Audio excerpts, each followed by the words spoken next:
Hello, everyone, and About those welcome bloody shits. Oh, to the sorry. QT. It's good to be back again. I know we did a show last week, but because we didn't do one for a couple of weeks, live before that, it still feels a little bit like we haven't done one for ages. And I mean, it's always good to get the band back together. Yeah. Like, Yeah. do You the can thing, just say you right? missed I us. Yeah, you can just say, you can just tell us you missed us. It's okay. I'll get there. He's British. He needs some time to warm up. It's fine. I don't think we ever actually warm up. I was gonna say the same thing. Just get to about room temperature. Well, That's as close as it gets. We're either managed to get to room temperature or we just overheat massively and break down. Dude. Real talk though, your guys' heat is off the charts lately. The QT. Oh, but first, the Wandering Inn. Hello, this is the Wandering Inn. This is the QT. This is episode number 22. Hail Hydra. Hi, Hydra. I mean, I kind of had to. I love it. It's awfully fitting. Yeah. And yes, we this is a TTRPG channel. We do shows. We've done quite a few. The Sun-Kissed, Drifting, Moon-Kissed. They're all there, available for you on the YouTube, which is right here because we're on YouTube. Thought I almost flopped that, but I recovered. I keep forgetting we're on YouTube now. So It's only the second one on YouTube, to be fair. Yeah. If you enjoy what we do, I should mention the Duacrum Outlook. There's also the Duacrum Outlook, which is premiering every Friday. I still haven't seen the first episode. I really need to make some time for that. At 7 p.m. UK, 2 p.m. EST, and there are other time zones which also have different numbers in them, because of the way time zones work. That threw me off. Anyway, if you like these shows, and you want to see me do more, consider heading over to the Patreon. Essentially, the Patreon is there as a monthly support. You can support for as little as like $3. It's already better than a Twitch subscription, which we don't have anymore. All of that contribution goes to helping me to pay the cast, to pay for the shows, and so that I can do more. Money for Sheepy. But it's not for Sheepy. Like, Sheepy takes You know what none I of mean? this money. Like in Cascade, yes, yeah. but Essentially, currently we are covered on the Monday show, which is the QT, Drifting, Sun-Kiss, all of those shows, and the ones in the future, which I have plans for. Additionally, once we hit the target of, I can't remember how much it is, but it's a bit more, we will also have a Friday show. So we'll have 2 shows a week, and then eventually my plan is hopefully to get to the point where we have 2 weekly shows and a recorded show that we release as kind of extra, like when we can manage it. Things like the Duacrum Outlook. I really want to make some more stuff like that. So if you enjoy it, if you're looking for more, give it a look. And if you're curious about the Duacrum Outlook, I am hosting a watch party every Friday at 6 p.m. Mountain Time if you want to watch it with us. Yes. I think it's fucking sick. Yeah. If you haven't watched it yet, I advise you go watch it. It is different from the live shows and even from some other recorded shows that have been done before, because it goes heavily into post-production, meaning sound effects, visual effects, and... Can we just say Safi is... That yes, we woman, can. Just wow. And I'll say, big wow. Next week features a bit more heavily with all of those things as well, because the first one was kind of a slow ramp, like Sheepy likes to do. The next one is not. No. That's all I'll say. No spoilers or anything. And yeah. Past that, there is Discord. There is Twitter. Funnily enough, I have started a Instagram and a TikTok for the Wandering Inn. shit. There is nothing on them. and probably won't be Awesome. for a little while. The best. But- Empty Instagrams are my favorite follow. I don't even know what I'm gonna do with the Instagram, but I'm like, I may as well have it and then see what I can put up. Maybe, I don't know. Like, I have plans when I. It's just brimming with potential, Sheepy. You know, like nothing has happened yet. It's like the Fan art. purest form of like something could happen. Something could happen. That's true. I'll just It's almost post better up than my, the something. just post It up my is. food every night or something. I don't know. Yeah. But Sure. important thing to note. I have been making progress on my house, so there are a few little bits and pieces that need to be finished. I take possession pretty soon, this week, and So they're then- out now. Well, That's fucking yeah, awesome. yeah. Good. But That was they're- the last thing we heard, is that the people weren't even out yet. Yeah, no. Essentially, we have to do a little bit of fumigating, which is the only inside thing. There's work to be done around the outside of the house, but the inside just needs a fumigation or like getting treating for beetles or I didn't even know Yeah. you had like construction drama going on, Sheepy. Because me too. Our basement is getting like completely destroyed. It's great. Oh God. The only thing that will disrupt and stop me from moving to the new house is the treatment for the beetles or bugs or whatever it is. Once that's done, I can start moving. So Fuck yes. it'll probably coincide me moving pretty much with the last couple of episodes of QT. Just keep in mind, I doubt Great. there'll be delays or cancellations, but We'll figure it out. yeah. So I'll be moving fairly soon. You'll get rid of this bleak as crap Spartan backdrop that I've had for like 20 years. I kind of And, love the starkness of it. I've got a mask on there. It's a cool mask. But yeah, so keep that in mind. After that, I have a lot of plans for doing some cool Patreon things and etc. etc. But if you're not interested in the monthly support, because I know a lot of people aren't, here on the live stream we have super chats. If you would like to engage with them, perfectly welcome. Don't feel like you have to. Feel free to leave a message, and as long as I want to read them out, I will read them out. There's not much I won't read out, but obviously there are some things I won't read out. Like, for example, comments about black cylinders. Yes, I'm looking at you, chat. I know that you're doing that. Past that, yeah, that's pretty much everything. Go check out the Duacrama Outlook. Feel free to... Oh, you know what? Screw it. Seeing as we're on YouTube, if you haven't already, hit that subscribe button.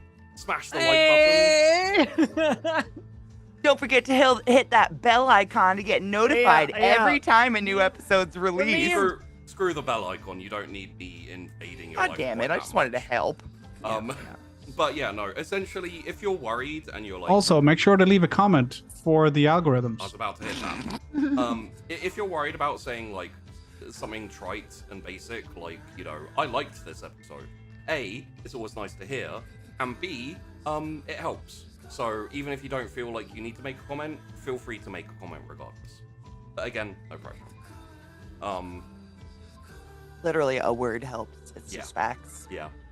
Well, and also just like the sick, amazing dopamine hit of just seeing any comment at all. Interaction. Yeah. I've been interacted with. My life has purpose. You have no idea how important that is, like content creator wise. Like literally it just makes called my out day every time. content creator in existence.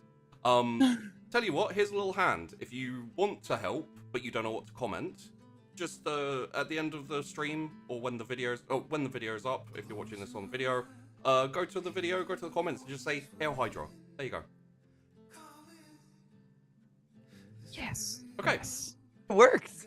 So, Totally relevant. man, We can't all be Mr. Matt. None of That's us can be true. Mr. Matt. yeah. Oh, actually, I'm gonna mention this. Mr. Matt is now also a patron. Hey, bud, it's lovely to have you on board. Yeah. I want to float something by everyone. I think it would be kind of fun, just purely because of how much you guys have enjoyed and engaged. I'm semi-tempted as like a little finale to bring Mr. Matt on to the end of a show. Oh, that'd be or amazing. rather cool. I want to hear the full season analysis from Mr. Dude. Matt at the end of the show. I don't want to Patreon exclusive full season Mr. Matt analysis. I don't want to put pressure on him. I'm you know, only joking. I'm Yeah, only no joking. pressure on Mr. Matt. Only if they want to. I Yeah. think considering how much we've mentioned him specifically Absolutely. on the QT, I'm down. I feel like it would be cool to bring him on for a little voice chat quickly or something. Yeah, if he wants to. Anyway, Hell yeah. past that. Sorry, not quite past that. He's had trouble commenting recently, and we think it's because he's so... He posts such long comments that are so positive and interesting and nice and, you know, all of these things. We think YouTube suspects he's a bot because my no God. regular YouTube commenter is all of those things all the time. To be fair, that is a good point from the YouTube side. Yeah, no, I back them on that. Wow. I didn't know any better. Yeah. Yeah, that sucks. Sorry, Mr. Matt. It's fine. Like he's managed to get the last comments up on the Duacrum Outlook, and Oh, did he watch Duacrama? I didn't even look for. Yeah. I haven't watched it yet. You gotta look for the What? premium Mr. Matt comments on I every know. sheepy the video. beginning of the beginning of the first comment, because there's 2 comments which total about 10 to 11 paragraphs, says I don't have much to say because this is the first episode. Of course. And then goes course, into yeah. 2 comments with 10 or Yep. 11 paragraphs. So, you know. so, Honestly, if that didn't happen, I would think Mr. Matt was a bot. Yeah. It's just kind of has to go that way at this point. You know, one of these days I say he because Mister, but he's gonna Holy just post I don't have much to say, and that's gonna be it. Yeah. Like just as a joke. This is like the meme. It's just like the I don't know, the end of one season or something, or maybe the end of the QT. He just says, "I don't have much to say. Good episode." And that's it. Yeah, that's it. All right. So All right, we've trolled him enough. Sorry, Mr. Matt, for calling you out specifically no for problem. like a good 10 minutes. with that said, last episode on the QT, which I believe was called Ripples. Which again, I'm like, I've been up and down with my naming. I even named one episode the same thing. You've had a normal day about 3 times. Yeah. Yeah. I was very Generous. happy with my my reverse one. That I was gonna say the reflection thing. You must have tickled your fancy. Yeah, it obviously. really did. It really did. But I enjoy, like, I've enjoyed the most recent naming of the episodes. I think they fit quite well. Ripples is quite good. Oh yeah. Tendrils. And the way they accidentally work even better. Yeah. Because for those that don't know, Sheepy names the episodes before we're even here. Yeah. Like we don't know anything, and it's just it's magic when that happens. Yeah, I love how you said coincidentally they work out better. No. That little British man has it all figured out. He knows like beforehand. You had to say that when I was subconsciously stroking the beard like this, where I'm just like, We're saying the same Big- thing. I big- see through the facade. Yeah, it's that or twirl a mustache.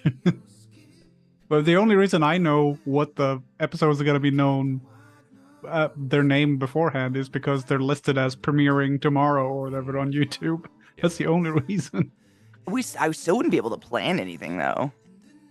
Like, I wouldn't be able to look at the title and be like, I'm gonna make a ripple, but I did on accident. I have a vague idea of things Magic. going on, you know. Although Hail Hydra is just an obvious one. Not because- sure I would say vague, but certainly an idea, yeah. I mean, I have to Do a account crime, for- I have to account for what you all are going to do as well. So, That's true. so yes, last week. What kind of bullshit we're going to get up to? Is that what Yeah. you mean? Yes, What kind of garbage we're gonna do? just Yeah. didn't say. So last week, we had the incident with Chelsea came to fruition, where we found out that she was angry and jealous and petty and just wanted to kind of destroy Tori. Sorry, my brain did a skip thought there. I watched it. I watched your brain just do that. That was wild. Yeah. Well, it's because I don't have the names up. So Well, remember last time we wasted like 10 minutes deciding whether or not it was Chelsea or Christy or something like that because I had the wrong note written down. It's totally okay to be confused. It was probably my fault. well, it's also my fault for just having that complicated a setup of things. But yes, and Chelsea essentially said, "You're the queen bee. I want to be queen bee. Therefore, I'm going to destroy you. And my plan for that is to have an ironic death where the team captain drowns in the pool, which actually good plan. Didn't work out great. Like Technically speaking, yes. coincidentally a really good plan. Yeah. But I mean, she doesn't know it hasn't worked out yet. You've just landed in the water. She still thinks it's going great. Yeah. It's just that you now know it's not gonna go so great for her. it's true. Yes, because as we saw in a flashback, George and William, in an effort to cheer Tori up, make her feel better about having some issues with her swimming, went to the lake, which has essentially become Tori's territory. Took the water, emptied out the pool, and filled it up with lake water. Which means that when Chelsea goes, "Down you go," and dropped Tori into the water, she has fallen into her lake. It was a mistake. Yes. And we totally didn't know it would work out this way. It was just a gift. Which I'm extremely thankful for. It was weeks in the making, my dudes. We also had George and William receive their marching orders. There is a dangerous demon summoner who has been summoning demons, spirits that have been possessing dead bodies to perform tasks. Essentially, demon summoner has a book, chooses a demon, summons them, or a spirit, or whatever you want to call it, summons them, gives them an order, they go off, find a vacant physical body to possess, go carry out the order. And so happens that one of the books in the library that one of William's chess club friends was reading has disappeared. Yes. Which coincidentally has to do with a similar issue. Yes. And at the same time, Cecilia tapped into the Beastmaster. Pulled up In the sickest way. Pulled up a massive surveillance of basically the entire town, or a good portion of the town, and focused on a house she'd been given the address of by Mr. Knight, who told him that the person responsible for attacking Rodney is in that house. And we finished last episode with Cecilia's hand on the door to the basement of that house, about to walk in. George and William on the way to the Demon Summoner to go and deal with them, and with a bubbling pool which slowly had a growing shadow in it as Chelsea sat there, probably with a maniacal, like, haha, I'm an evil genius face, which slowly probably adjusted to a slightly more, what the hell's going on? So.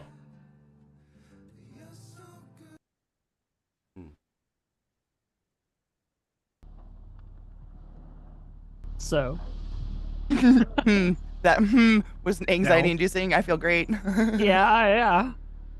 The camera fades in to a slowly accelerating bubbling on the pool. A shadow growing slowly larger as what happened before in your lake, Tori, is happening again. Now,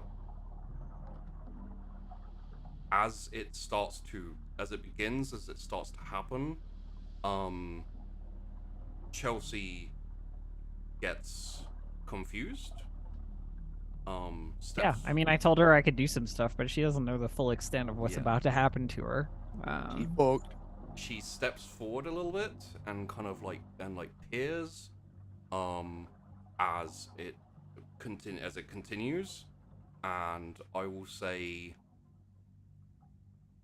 for a second before we keep things going, let's take a second inside Tori's head.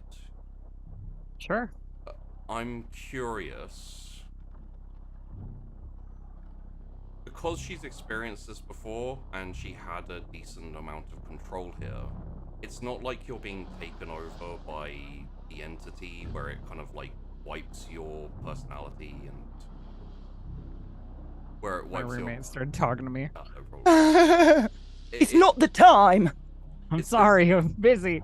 It's not the type of thing where it wipes your personality and you're like, subsumed and the monster takes over.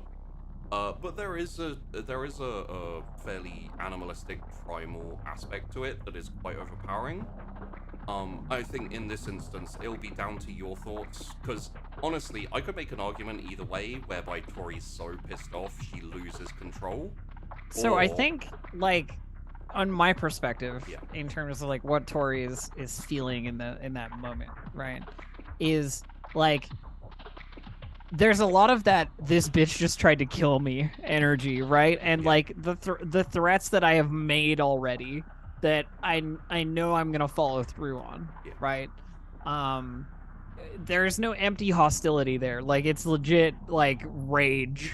You okay, Katie? I didn't want to interrupt you. You can continue. I no, just go have a ahead. question.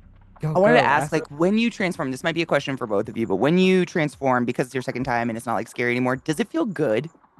Is it almost like like Yeah, like like you what? hold this That's a in, good like it's a question. tension, and suddenly it's like like breathing, or is it more like the opposite?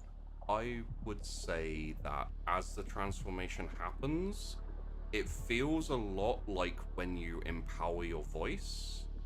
Ooh. Except for it's expansive. So it's Mhm. stronger, it expands further, and because you're growing and because you're getting larger, it feels a lot more powerful. Totally. So yeah, there's Yeah. an aspect of a rush. I think- definitely. I think she's trying to maintain some control Mm. over her, like, herself.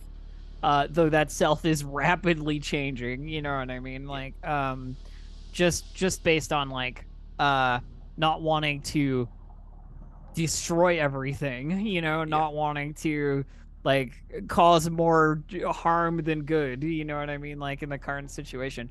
But there's also just like that absolute struggle for survival, like oh, I'm actually good here. I don't have to, like, because until I hit the water, right? Until Tori hit the water, You were worried. there's the like fear of like, well, this was actually a really good plan that she had. She didn't know it was a really good plan, but it was a really good plan, Yeah. So there's sort of that imminent relief, and then that release of tension, and then that like, oh, you're fucked. You know what I mean? Like, sort of acceleration. That's kind of what I was asking, how it felt good, because I imagine like the fear in Tori at what could possibly happen, and then the I mean, relief would probably be like, it's adrenaline, and then adrenaline resolving into power, Yes. in the moment. Yeah. Yeah. All right then. In that case, as the bubbling starts, as the shadow starts to move, and as Chelsea inches a little bit closer, confused, I would like you please to explain, or to take us through the transformation. Yeah, of course. And the following events. So the Right. first thing that becomes like super obvious, other than the like bubbling, roiling water and the slowly expanding shadow underneath, like from Chelsea's perspective, Yeah. is that the edges of the pool sort of start to overlap, like overflow, because there's like mass changing in the water, right? Like, there's a bigger thing in there, and the water sort of overflows onto the deck, and there's this like spreading of like lake water that like catches her feet, because you said she was like right by the edges, right? Yeah, she's moving. And the like frothing sort of obscures what's going on beneath the water. But we like the camera comes down and we see like beneath the sort of roiling that there's this like scaly expansion going on, where like Tori is already like mid transformation, and that like central sort of like torso hub of the Hydra is like there, and the like first head sort of like snaking out, like a sea snake going like sort of, but like it's clear that she's trying to keep everything underwater right now, so that nothing like crests to give an idea of like what the fuck's going on under this like shadow. So there's like the further heads, like growing out in that like snake-like form. The scales are fairly like, I imagine them as like dark or like bluish tinged, like in terms of like a water reptile. And again, the water is just like, it's like really pushing out of the pool at this point. The sort of strange movement of the water, the bubbling, the roiling,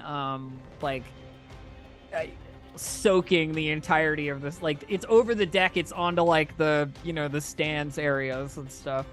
And Imagine it's probably like splashing out under the doors to the pool like at this onto the point. walls and doors, kind of like the Fantasia scene. Yeah. And then when the transformation finishes, like there's nothing further to happen in process.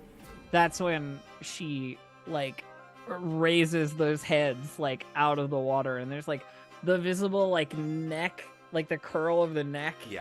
And then like snaps up in this like dragon like almost like posture.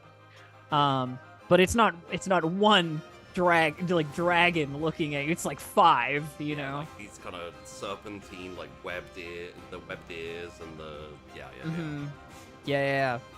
a little bit of a roar, maybe.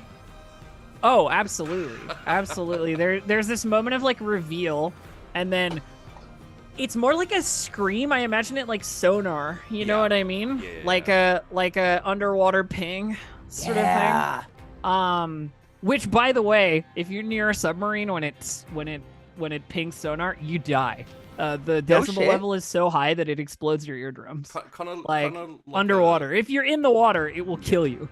Kind of like a monster bat screech, like that kind of like that kind of like yes, like like a high pitch like. But like like the underwater muffle kind of to it. Yeah, like a little bit. I love the idea of dogs for miles just running. Yeah, dude. Can I ask one more question? Yeah, of course. I saw how many heads do you have? Right now, I think I said 5, so we'll go 5. with Okay, sorry, I missed it. Thank you. Like a sort of Tiamat vibe, you know what I mean? Yeah. But they're all the same. Like a hand kind of coming up, like. Yeah. So this might be a question for both of you. What's it like going from having 1 head to 5? I mean, I imagine the perception is wild, right? That's what I'm thinking. Like, I think 10 sets of eyes. I think there is probably like a main, like, functioning brain, if you know what I mean. Like, the way that I think about it, like, the thought process is probably the same. Yeah.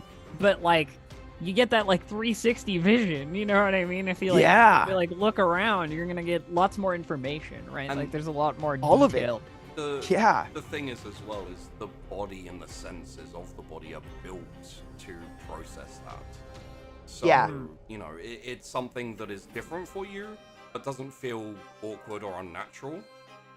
You just receive more. It's a little bit like Cecilia and the multiple like animal input vision and stuff that she was getting.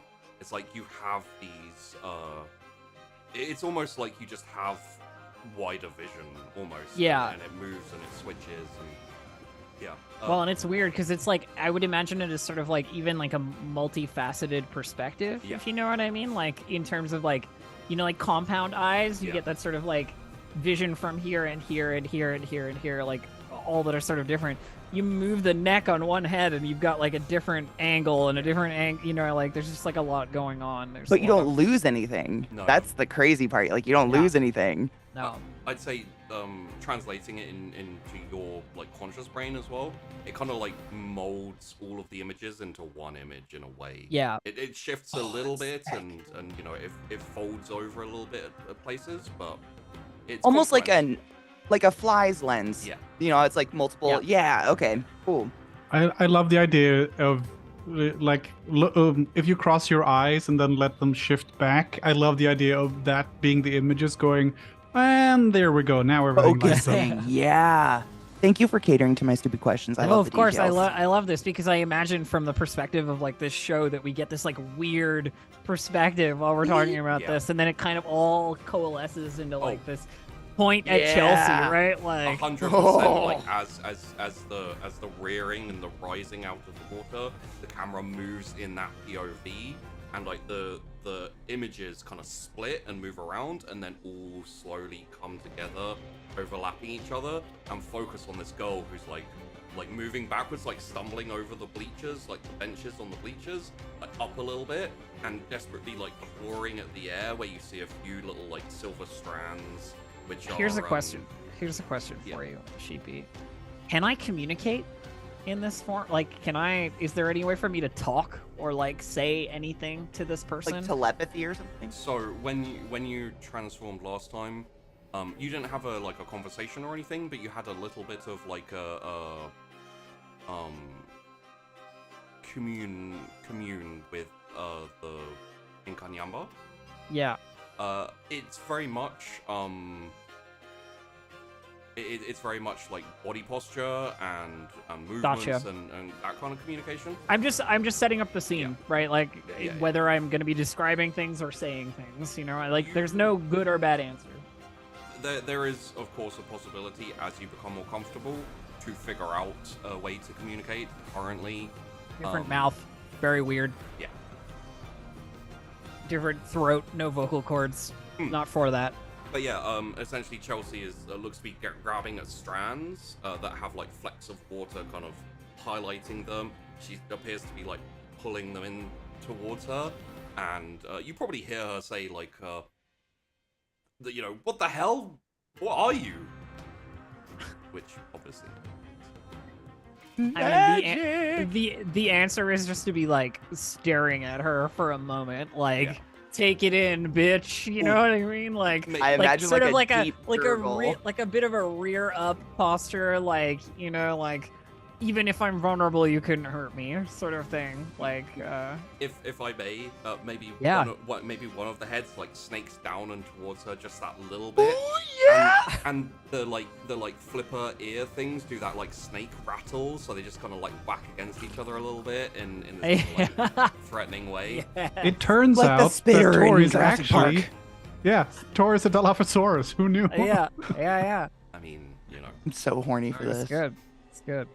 I will say as well, it's not something you have to use or anything like that, but one of the things you become aware of is your physiology is different now, obviously, Yeah. and you don't have just the one stomach, or you kind of do, but Ooh. you have another one, almost like a flame sack. Oh, I got the fire. Okay. Not fire, Well, something. acid.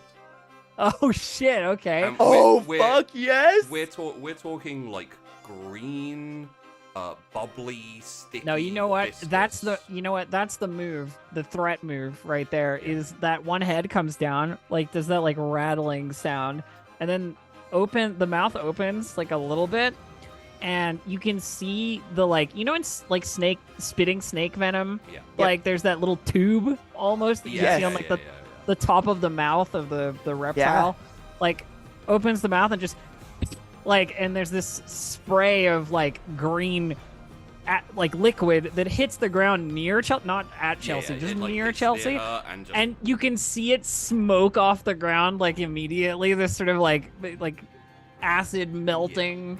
it like eats through the vibe. bench and like drips onto the floor and starts to sizzle and bubble the floor. Yeah, absolutely. Fuck yes.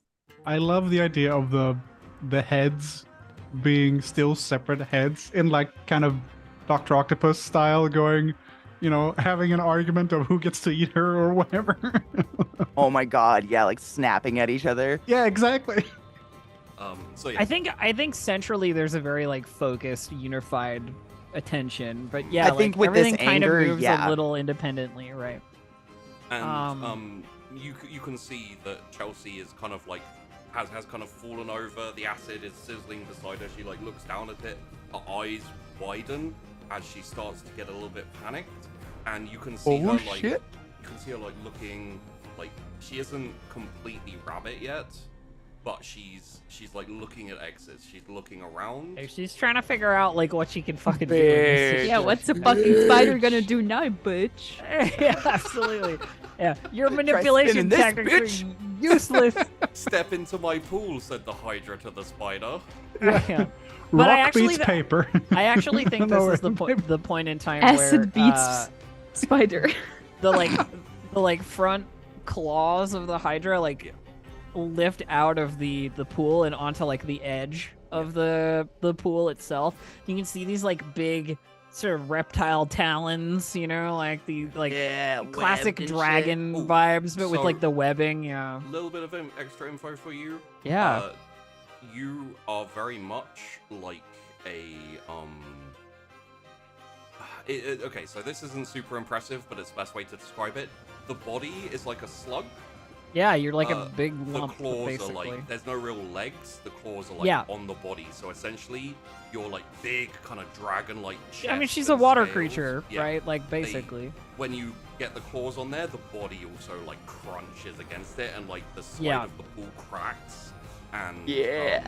yeah, from all of the heads at this point, there's just a little bit of acid kind of dropping down into the water onto the floor, just kind of hit sizzling and Yeah, this is the intimidating, like, I'm just gonna get out of this pool now, you better move, sort of thing. Like, pulling myself, like, up towards her. And I think it depends what she kind of does next. So if you give me some Chelsea narration, I can. as you pull your body up onto the side of the pool, that like looking around, she, without really seemingly an exit plan, she kind of like skirts to the side and away from you, while also like holding her hand up in the air and like dragging it down. And you feel like into the sides of your body, these like slightly pinching sensations as multiple strings that feel like hard as steel like graze alongside you, and there's a small biting pain, but you can hear like the screech, almost like metal on metal, as it fails to make any real indentation. Like it just kind of screeches across your Scales, baby. Scales, man. Yeah. Fucking A. So What- I think what if sound- she's like, What sound does a Hydra make when it giggles? Oh, I mean, it's gotta be like a weird hissing noise, right? Like, Right? like a chorus hissing noise, like basically. Yeah. You said she was like making her way to an exit, right? Like she was trying to like run or yeah, or, making like, her way leave? along the side of the pool. So I There's think exits. the head on the furthest side slams down across the ground like a snake body, and like scoops along the door so as to like block the exit and like come up, turned back around towards her, like almost looking at at herself, And that she kind of like stops there as it slams down in front of her, and for a second probably like considers trying to jump over it or something, but then backs off and backs away, trying to like get away from you and from the head. And I think as soon as she turns the other direction, the head from the other side, boom, same deal, like creating this sort of like cage almost, this like arm, like almost like arms reached out sort of situation. Yeah. And there's this moment where the three heads in the center are all looking at her, right? And I feel like there's no way she doesn't remember like Tori saying earlier, "I'm gonna rip your head off. Yeah. You have like one chance to And escape now." She like right? she like slowly puts her hands up like this and like backs off very, very slowly and very slightly in one of those kind of like, you know, with a wild animal, you're like no sudden movement. And she's Ironically, that's totally a spider threat pose. she's just kind of like there, and she's like,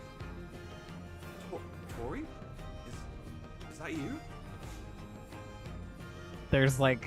There's no physical answer. Yeah. You know what I mean? Like she doesn't talk, but like one of the heads comes down real close and like She's like, right "Hey." next to her, like staring at her, like, yeah, Yeah, you and know. she's like, hey, we can talk about this.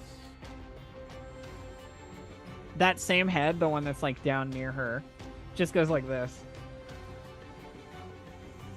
She's like, I wasn't gonna hurt you. I just wanted to scare you. I just wanted to teach you a lesson. That's all. That's all the plan was. It was just a prank. Oh yeah, just a prank, bro. It's a prank, bro. Yeah, there's like a moment of consideration, right? The whole like, oh, she's super scared, right? Like she knows she doesn't really have like an exit plan here, and like she's way over her head, right? I will say at the same time, the way she's bargaining, the way she's talking, there's panic, there's fear, but there's also that aspect that, if you'll allow me, you recognize in yourself, where there's Absolutely, right? Like it's you just gotta belief of back whatever. your way out of the situation, right? A like belief, yeah, a belief that she can make it out of this, a belief that she can reason with you or figure something out. yeah. I think there have been a couple of moments here in this like dialogue in general that I like Tori can't participate in, right? That I would consider to be playing with my food, right? Where it's like stopping the exit, stopping the other, the other direction, spitting acid near her. You know what I mean? Like these kinds of like threatening displays that don't really do much in terms of like actual damage. But I think now it's time to make good on my threats, right? And I am going to try and like bite her in half. You know what I mean? Yeah. And like this is where it's gonna happen. Yeah. Like right now, there's two heads behind her, basically, like from the like reached out like snake like appendage vibe, and then 3 in front of her, and this is gonna be like a feeding frenzy. This is gonna be like all 5 at once, like like trying to rip her into multiple pieces. Okay, so as she's got her hands there, and the heads kind of starts to turn towards her, and she realizes that there's no talking, there's no way she can get out of this. All 5 of the heads at the same time, like, dart quickly towards her in this kind of like and Viper motion, yeah. there is that sound of like steel wire being strained as all 5 of the heads are encased in spider silk. As she pulls down and the shine comes through, all 5 heads stop quite close to her, and she says, Tori, your main mistake every time is hesitation. And she pulls it down, and all 5 of these like thick, thin but strong steel wires like slide through the necks, and all 5 necks just get splattered and cut, and blood goes everywhere, and Tori's body, the Hydra's body, crashes onto the side of the pool and slowly slumps into the water. And It's like severed heads everywhere. yeah, severed heads all over the place, and Necks like flopping. the water like bubbling with the blood, and with the body sinking back down into it. The swell of water increases as well for a second, and Chelsea holds that pose for a second there, and then lets her fingers go outwards, and the steel threads of webs slack and you hear that kind of like silky noise, and she breathes, and she turns around as if to leave, as the pool Yeah, keeps no. bubbling, and the camera sweeps down into the water as we see the shadow of the body and the 5 heads start to split and start to extend. And please carry on as you resurface with 10 heads.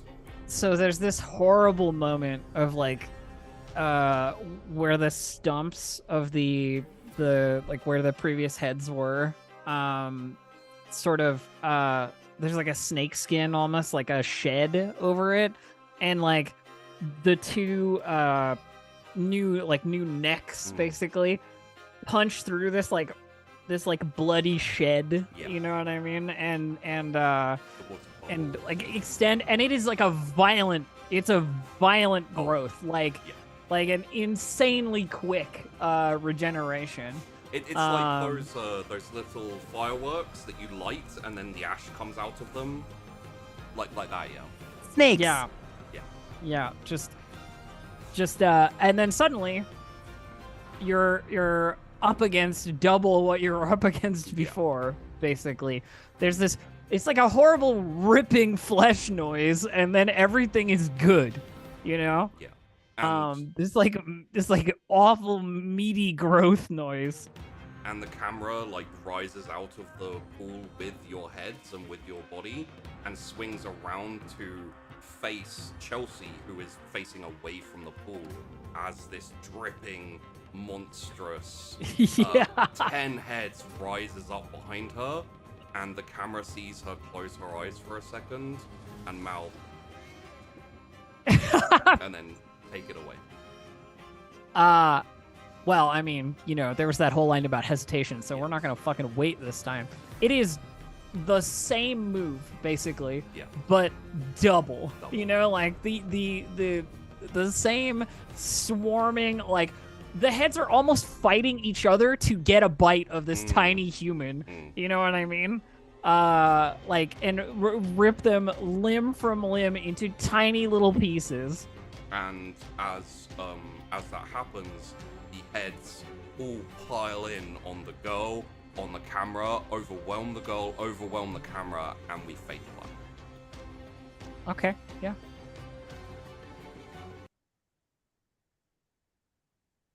So, Hell yes. Don't fuck with Tori, I guess. This is her territory. and just as Cheers to that. Just as a very quick aside, as I switch music, thank you, Elf. That was so that was I very had bad. this, I had this ass. I had this great mental image of like 9 of the heads like chomping and like having her like pulled up into the air, and then like whatever's remaining gets like flipped up into the air, and the 10th head just Oh Yeah. yeah. I was thinking it would be better if she had fully transformed into a spider, because then it's 1 leg each, a head and a torso, Mm. right? Oh, so crunchy. sorry. I want the imagine it like thorax. wild I want the dogs. thorax. Oh my god! Like some heads are like fighting over an arm in the air, and some Yeah, of them are like exactly. ripping clothes and You spitting have I to mean, imagine. Someone's we, left we, these. we, like we faded to black, but I like to think the scene is horrific. You know what Yeah. I mean? Like, Ooh, absolute someone left his perfectly disaster. good mandibles we here. can say we fade to black, but the chomping sounds continue. The ripping and the You have to visceral blood. imagine this is still like, this is a high school girl. Like, it's insane to imagine this horrific like scene of these like 10 heads, like giant acid spitting It's heads terrifying. falling, like trying to capture you trying to run away, Victoria's a another head monster, falling no and stuff. doubt. It's like it's pretty Horrifying. fucking horrific to think about it. At the same time, opportunities were given, mistakes were made. While we can abstractly applaud Tori for being a badass and getting, you know, revenge on someone who tried to kill her, basically, There are some moral grayities in that, definitely. Chelsea was also a monster, but yes, Tori is evil, Yeah. right? Like It's- this is an evil act. Up for until sure. this point, the first human who was killed, right? Yep. Well, no. Is it evil in terms of evil? It No? was self-defense, people in have my died. opinion. There's been people who've died. Yeah. She I agree straight that- up went for from you first. our I agree group. that it was From self-defense. from your group, yes. Yeah, I mean from our group. Like, sure, people have died in general, but like Yeah. specifically someone killing like a human being. The supernatural world of the QT is a dangerous place, y'all. Mm. We I had- wouldn't want to be there. We had the car scene with the vine, and yeah. So the camera fades back in to a pathway. A pathway leading to a door, leading to a basement. Oh. And Cecilia has been walking down that pathway with her dog. Now, Yeah, and as she has been, she like took out a little keychain and like twirled it around in her hand one time, and it's a little, I don't know if there's a specific word for it, but the tab you have on soda cans, like it's Ring a pull. little ring pull. I believe it's called a ring pull. a wrinkle. Ring pull. Ring pull. A ring pull. Yeah. Okay. So a ring pull on a little keychain. It's just one. And she like holds it. She gives it a little kiss. It's her good luck charm. A soda can at home is missing its ring pull. And she puts it in her pocket as she walks with Blackie next to her. Who is now fully back in his form as a Grim. That slight Doberman look, but with a formless form, just blackness, and the lamplight eyes. As you walk forward, you reach, or you grab the door handle, twist it, and it gives, and the door opens.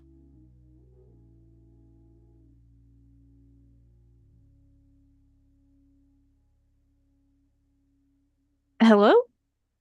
Is anyone home?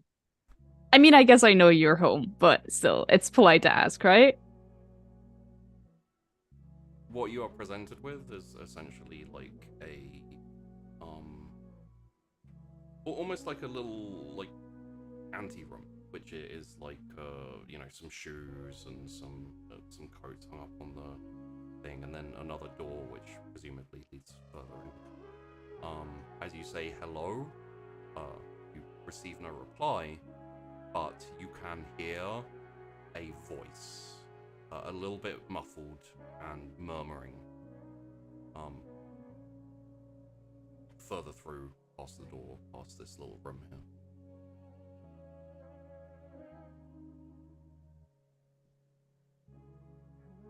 Okay, I guess not polite enough to answer. And I like start walking forward, looking at the horribly stereotypical like scenery around me, basically.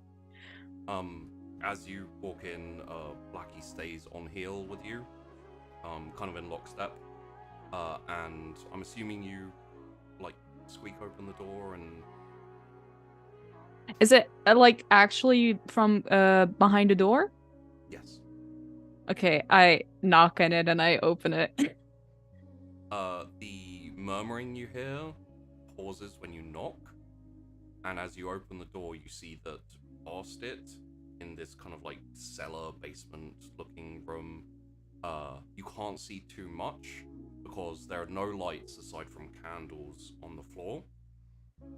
And on the other side of the candles is like a hooded figure who appears to be holding like a book. And now the hood, like, can't really see into the darkness, but the hood is kind of like looking up now over the book towards you. Can I do something cool, Sheepy? Because today, the entire day, Cecilia has been like tapping into the animals. I feel like because it's dark here, she would just go like. Also, because she's so focused on this one mission she has, she would just go, "Oh, right, I can fix this," and try to tap into the senses of like an God. Does an owl have night vision? I can't remember. It does. I would say you've got the option of a few nighttime birds. An owl is a decent choice.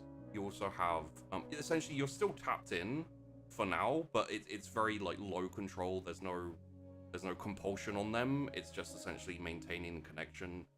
It would almost be like an itch on your ear. You don't notice it unless you pay attention to it or try and scratch it. So you're still tapped into a few birds, nighttime birds. You're still tapped into like a few foxes, squirrels even, although they're not super great at night. And Cats also have night vision apparently. cats, and a few bats as well. Yeah, cool. I guess then for Casey? Would she ever accidentally tap into bugs? Absolutely. Like mosquitoes and shit? So she Cockroach power. Right? Absolutely. Cool. It depends on the size of them and the function of them. I was wondering that, like, But how she differentiates. for example, with bugs, it would be much more pinpoint, like a specific bug that she can see. Like that's possible. Okay. Very often, when you try to be, it kind of. So this is something you've experienced, Cecilia, and good question. If you try and focus too much on all the animal life, it kind of overwhelms you. It like gives you a bit of feedback. So it's much more kind of like specific. However, there are exceptions. You can, for example, tap into the hive mind of ants. Oh, or bees or something. Oh, or bees shit. or Okay. wasps. So you don't tap into an individual, you tap into the collective group of these insects. That is possible, and you think with some practice and expanding, you might be able to do the same by essentially simultaneously linking with and combining a whole load of insects. So you could have like a swarm of cockroaches or something. Termites. But Bed bugs. it's not something you've practiced with enough or anything to be able to do it now, but yes, possible. Thank you. That's cool. No, I think so for now. It would be the night vision because it's so very dark here. So she would tap into an let's say in this neighborhood, a cat would be more viable. So she very quickly in her head makes a little link to the nearest like cat she can feel, and her eyes like have a little bit more of a like orangey color to them as they slowly adapt to the lighting. Oh, so you're taking an aspect, you're not bringing the creature in. Ooh. Because you can do that. Yeah, no, I'm that was my plan, to take an aspect. So to just tap in and basically borrow that. So what this figure sees is a illuminated from behind kind of, slender figure with a lamplight light eyes dog standing there in the kind of silhouetted by the light coming in from outside, and a little bit that flickery orange light of candles, but not much. And then slowly the eyes have that yellow, fairly vibrant yellow striking tint come upon them, and like standing out from the rest of the darkened face, glowing a little bit. And she's also like immediately gonna say something when she enters the room. Yeah. So she walks in, sees this again, just if you imagine a demon summoner or like a cultist room, I'm pretty sure this would be the exact image you would have, sort of. To a degree, there's like a star. There's stars and symbols and like scribblings all over the floor. There's like wax melted and candles all over the place. Okay, but does it look like I wonder what stage it is in, because does it look like still a cellar room that was repurposed for this, but Yeah, like 100%. old stuff is still at the sides of it, There- like it's not fully like gothic yet or No, something? I mean there's like a little gym in the corner, you know, like a bench press thing, and there's like a really dank little water boiler, you know, kind of Yeah. off in the thing. Like one of the tanks where they used to have fish, but they don't anymore, so it's just Yeah. like stained glass tank Sad. there. Yeah. It's a regular basement that anyone would have, just repurposed, and it looks a bit gothic and dark because it's got candles and some weird writing on the floor, but Yeah. All right. The moment she like looks and sets her eyes on the figure, hooded figure, she goes, "Oh, hey, so you're the demon summoning dung beetle that I need to find." and the book kind of twitches a little bit in their hands, and you hear them like kind of start and go, who who dares enter the realm of...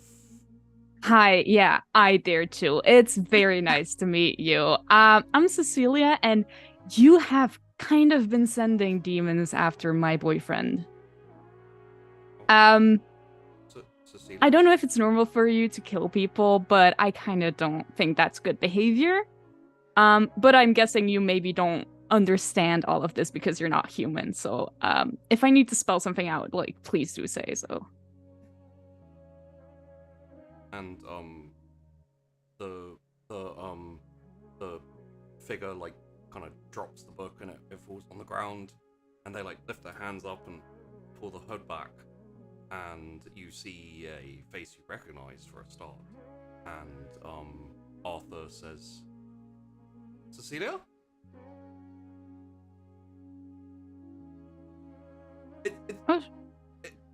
It's Oh shit! Arthur. The entity has like. I go to school with you? Pretty sure I would know if a demon summoning creature went to school with me. But, like, from all the faces you could choose, why... What did you do with Arthur? No, I am Arthur. Me. Oh, and he like crouches down and goes to pick up the book. If you want to stop him, you can, but obviously he's just gonna kind of pick it up and clutch it to his chest. It's I don't know how many times you've done this, but just saying you're someone doesn't actually convince people you're them if you just stole their appearance. I'm pretty sure that's like Supernatural 101. Like, I can also say, I don't know, I'm George. I mean, it doesn't change anything. Oh. But what are you doing here? Anyway, what and I mean, this isn't what it looks like. Didn't you just hear a single word I said when I came inside? I'm here to get the demon summoning asshead, and you're that thing. So, why have you been sending demons after my boyfriend? I have to leave you alone. You have to be alone. You should be alone. Alone. Alone. Alone. Alone. Alone. Pretty sure I don't have to. Thank you. Is that your only reasoning for this? Because you have this kind of weird plot? I didn't want to. My plan. I had a plan. There was something I wanted to do. You're wow, this whole act, the like stuttering teenager, it's very convincing, I have to say. But I saw a bank lady who wasn't a bank lady, and pretty sure acting is like one of your skills. I don't know what that means. I didn't summon the demon to hurt anyone. That's not what I wanted to do. I just wanted to. Tell that to my boyfriend who is in the hospital right now with a concussion because he fell to the pavement after a zombie-looking thing attacked us when we were on our way to a date. So, kind of, I don't see how your intentions could have been anything but to hurt someone here. Well, that had to happen. It had to happen. Yeah. You had to hurt someone. Yeah. Why? Because your instincts told you to? God, it seems like every supernatural explanation for everything nowadays. Because you had to be alone. Thank you. I don't think I deserve to be alone. Quite presumptuous of you to say that. I deserve love and affection. Thank you very much. I don't know why. I don't know why I did it. I didn't mean to do it. I just meant to have the demon attack you, and then I'd jump in and stop it, and that was what. So the plan was. you didn't only want demons to attack my boyfriend, you wanted them to attack me? Well, not hurt you. That wasn't, Yeah, but you also... That wasn't what I wanted. Tough shit. Things don't always turn out the way we would want them to. Did you ever think that maybe summoning demons isn't a good idea, and that maybe that's kind of evil? No. But then again, maybe you don't think that because it's in your nature. I'm not evil. Then let's do the teenager who is in a hospital, who could have been dead. I didn't mean to hurt anyone. Then why pick up a demon summoning book? I just needed help. Yeah, you go to a therapist for help. You don't go to a demon summoning book, trust me. I don't know. It seemed like it would help. It seemed like it would be a good idea, and it did help. It just went wrong, and I don't know why.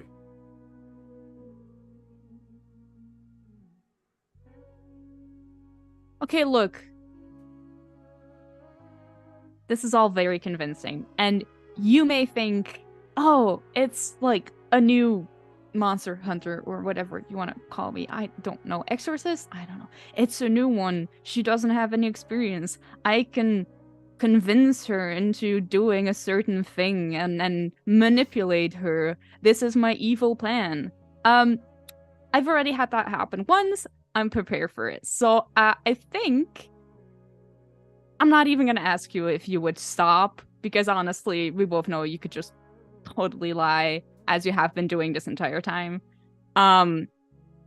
So I know you're not human, so let's cut the crap, and I'll just do this so that you don't keep summoning demons, sending them after my boyfriend and other teenagers. Who knows? Because hey, you weren't planning to hurt someone. Who says you're not planning to hurt other people in this town?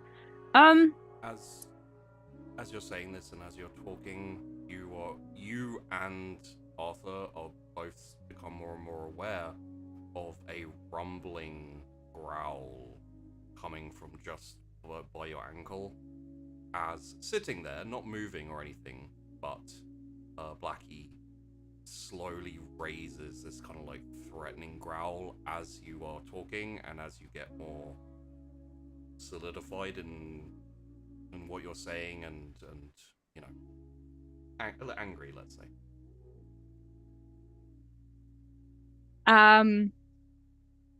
All right, so I just feel a rumbling. That's not ominous at Well, all. not feel, you can hear like it starts as kind of like a low and then it just kind of goes up into like a Oh, that's even worse if I hear it, because like if I feel it, it's like more physical. All right, I hear a sudden ominous rumbling. a growl. I'll take that as my cue. Yeah.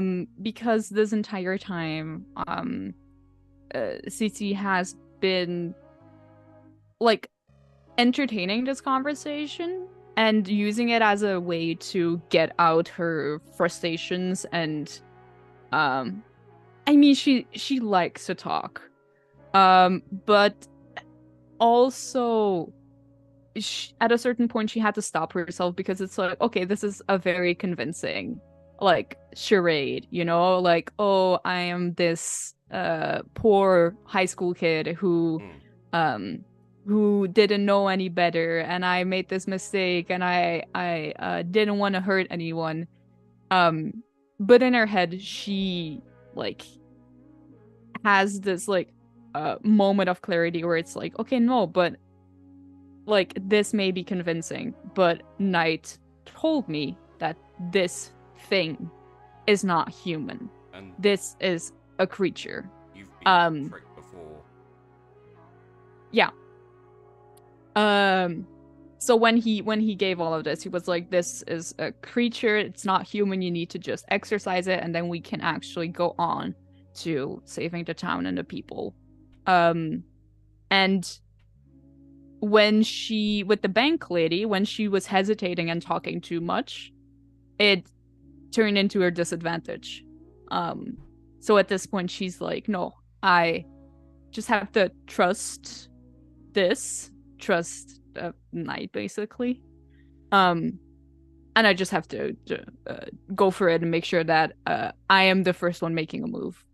I can't be the last one anymore. So she when the rumbling happens, just goes like, all right, it's been great talking to you, truly. But I think I would like to stop the demon summoning right now. So if you wouldn't mind, I'm sure because you're not human, you don't feel any of this. So and she rushes forward with Blecky. Okay. What is the move? What do we because like essentially he's cowering a little bit and he's not going to, he's still trying to get a hold of exactly what's going on here. Your sudden like charge forward, are we going for a punch, are we going for a kick, are we are you gonna grab his ears and headbutt him like yeah, so Cecilia is desperate. She's a good learner. And last time with the bank lady, she noticed that when she wanted to do an incantation, the bank lady just went, oh, but you're chanting, I can just punch you still. Yeah. So she learned, hey, maybe it's not a good idea to start incantations while people can still react and do things. So what she's gonna do is basically rush forward and try to, I guess, apparently if you punch someone in the jaw hard enough, they go unconscious. Okay. So that's what she's gonna do, because she basically wants to get this thing unconscious, hopefully, so that she can do her incantation in peace and quiet, and without anyone struggling back to her. So that's what she's gonna do. And I guess she would, like, just because of the entire day and because of this high motivation that she has in this entire situation of just wanting to take this thing out, she is not as afraid to put a little bestiality behind it, you know? Okay. Like, just the moment she entered the room with the eyes as well, she's just like, in this moment, she kind of is just using all her assets, basically, trying to use it all. And still being connected to the animals off in the periphery of your like mental scape. That connection there is something you can draw on to a certain degree. Obviously, if you draw on it too much, you'll essentially just drain vitality out of all the animals, and they'll all just, like, if you're trying to lift a car, it's something you could do, but if you were maintaining a connection with like 5 birds, those birds would die and fall out the sky. You might be able to lift the car, but so. She wouldn't want to do that. It's something you can manage, but you can essentially draw a little bit, put a little bit of extra vim and vigor into the punch. So as you rush forward, you draw your arm back and you see like this kind of like shocked surprise, like what the hell is going on from this being, this thing. And as you swing round and connect with his jaw, the power kind of, you hear like a fairly sickly crack. You don't know exactly what it was, but he spins, the book goes like flying out of his hands and like flops on the ground, and he just hits the ground with like a poof. After that happens, you are there, kind of clenched fists, like standing over him, and you hear like a soft pad as Blackie like walks up behind you over this kind of unconscious body of this whatever it is that you just knocked out. The head of Blackie looks up at you, kind of cocks to the side slightly and says, "Kill." And sorry. And, Yeah. Okay, go ahead. As it says that, you hear the crunch of gravel from outside. And the camera swings as from that scene. George, William, you're walking down the pathway to a house, which address you've been given to go grab this book off the summoner. And the door is open, and I imagine you hear a crash from inside. Is that us hearing the like jaw crack fall? Okay, I was just making sure it wasn't like fast forward in time and we're hearing her dismember a body or something. I'm not saying Cece would do that. I mean, We arrived just delay as you it hear long enough and chop, we'll chop, see. chop, chop, chop. Yeah, it's Top Chef in there. Yeah. So I'm assuming we don't know. We haven't been instructed to go to like a basement or anything like that. Not that I remember. It's just that this just is the house. Yeah. Yeah. So we'd probably like be approaching the front and being creepy. Like it's nighttime. Not often you see kids walking up to a house in the middle of the night. I'm assuming. But I mean, even as a dumb youth, I think I'd look for an alternate entrance. Like if there was some other way to get into the house, not just the front door. And well, the basement door itself is open, and there is a light glow of light there, whereas the rest of the house above is dark and there's no signs of activity. I think maybe Will or George finds the basement entrance and goes, like, this thing. Yeah, I'd probably crook my head around, look at it, and be like, yeah, at least we can like peek inside, see what is up. Maybe someone's already here. I think more people are after the book than just Ash. Yeah. What time of day is it now? Night. It's nighttime, right? Dark, So light, yeah. I would like to bring the eye out. Okay. Tap into the necessary emotions. Oh yeah, they're You just hung out coming with your on brother, heavy man. now They're that raw.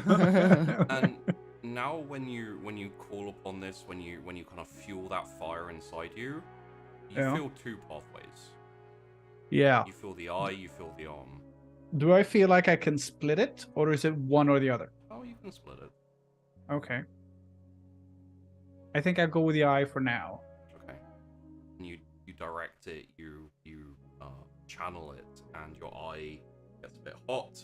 You feel that familiar, slightly itchy sensation, and the eye manifests, and you can see this dark black smoke going from the pathway, trailing in. It's quite low, so it's nothing like giant, but it's kind of trailing into the into the door, through the door, and then inside. Into the basement door? Into the basement.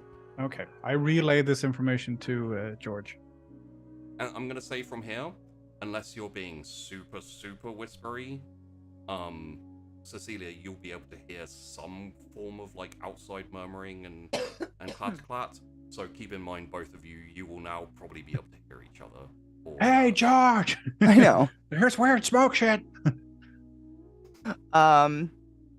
Okay, I'll probably like body language because I'm imagining like it's like that time of night where it's almost like no matter what sound you make, it echoes miles. It's Yeah, so I would like consciously be trying to be as quiet as possible and be like, okay, everything and, like, travels as stage whispers. yeah. And I'll probably kind of nudge him down there and start to trudge down towards the door and see if we can peek inside and see anything wherever the light's coming from.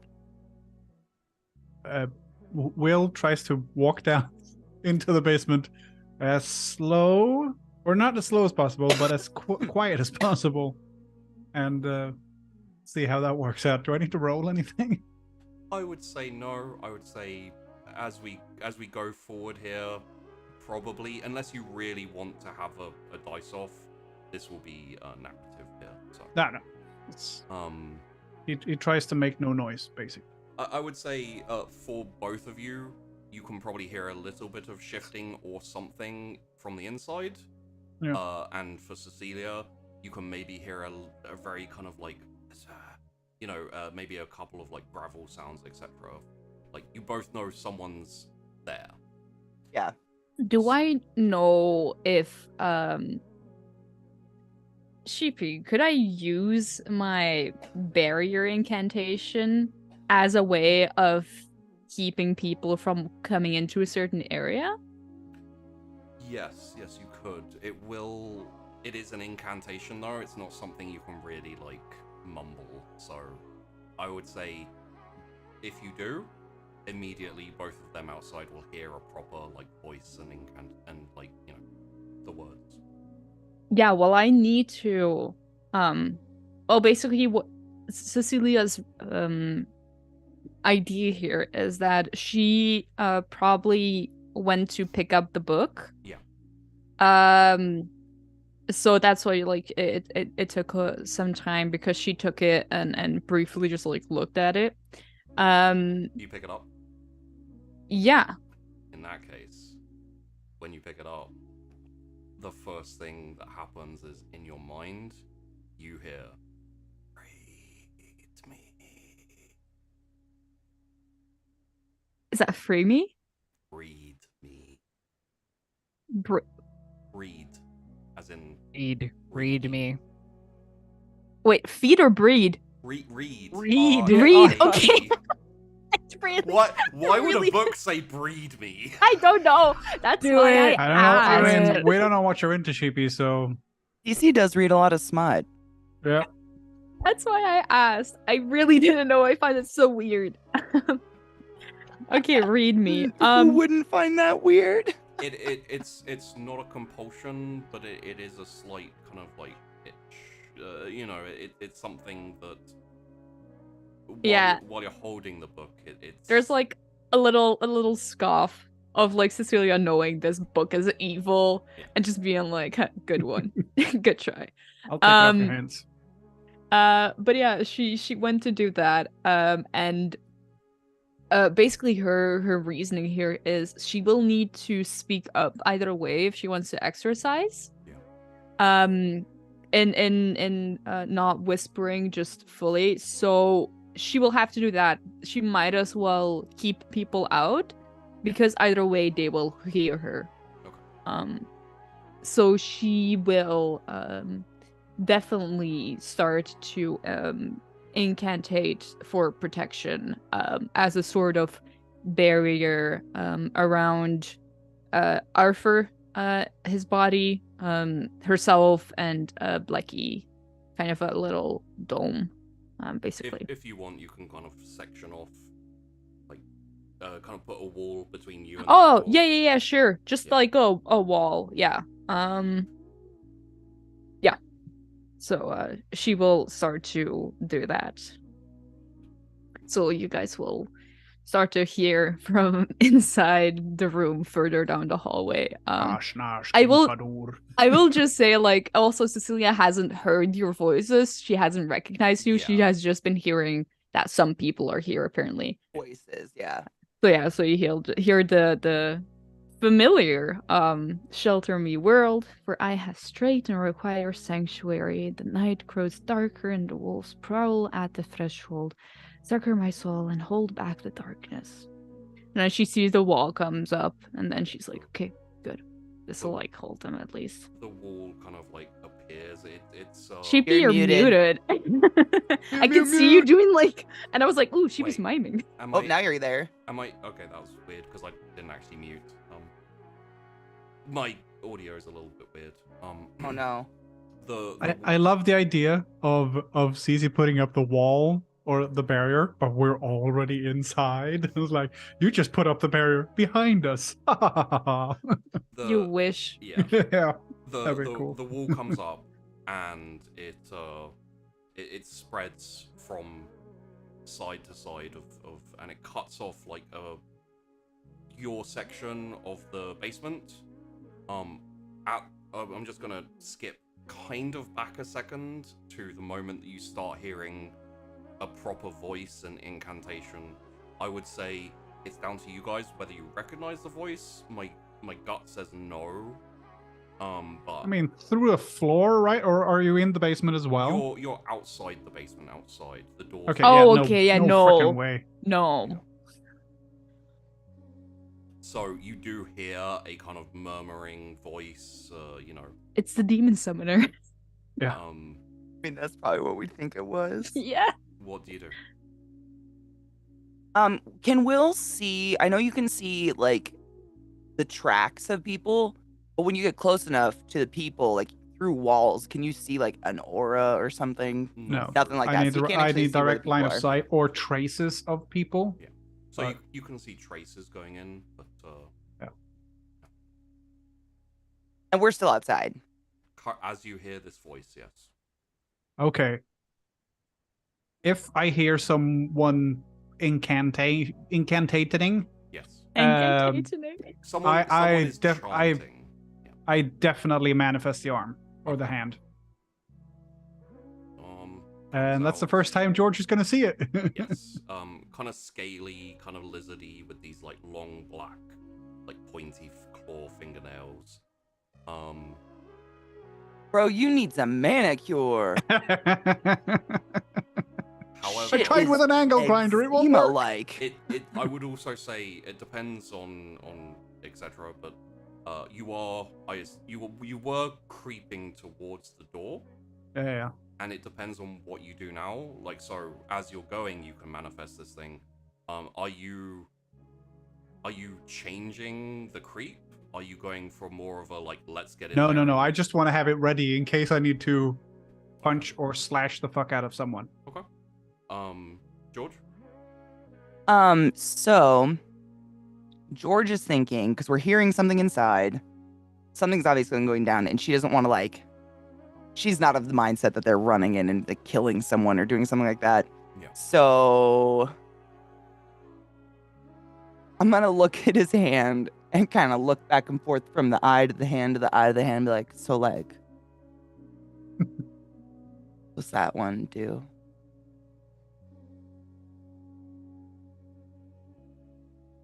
That's And I think Will drags his thumb on the inside of his other four fingers like that, like a and match. just sparks a flame. Yeah. Oh shit! If you wanted, you could actually do it like that across like that, and do all 5 fingertips like flame up. Oh yeah, no, he drags his thumb across the inside Beetlejuice. like that, and it just sparks on the way. So 1, 2, 3, 4, Yeah. 5. Okay, so like I have an idea. And George is gonna puke up a little bit of that lighter fluid she drank ages and ages ago on the ground. We're now a team of flamethrowers. No shit. Distraction. Like, I can like eat it if it gets out of control. We're not gonna burn the house down, but like we can scream fire, and whoever's in there singing songs or whatever the fuck's going on will come out and check the fire, and then we can like sneak in and take the shit. Will puts his 5 fingertips together, so the flame becomes one bigger one. Yeah. And he lights the lighter fluid on, bends down, and he doesn't like light it on fire. He sticks his hand in. Yeah.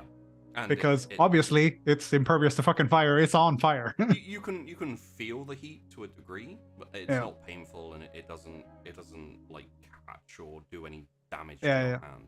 So he just goes. And George will probably jump back from it like, whoa, yeah, holy the shit. area goes. Poof.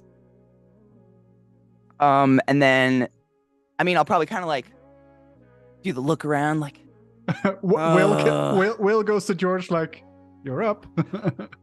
you might want to like.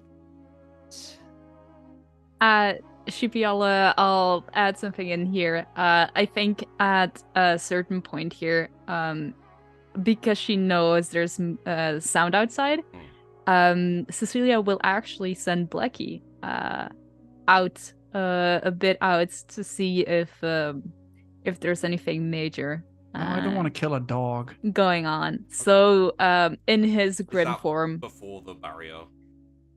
yeah, basically, yeah, I guess, yeah. Then like have him scout, then put up the barrier, then prepare to banish. What we'll do is we'll hold the barrier for now.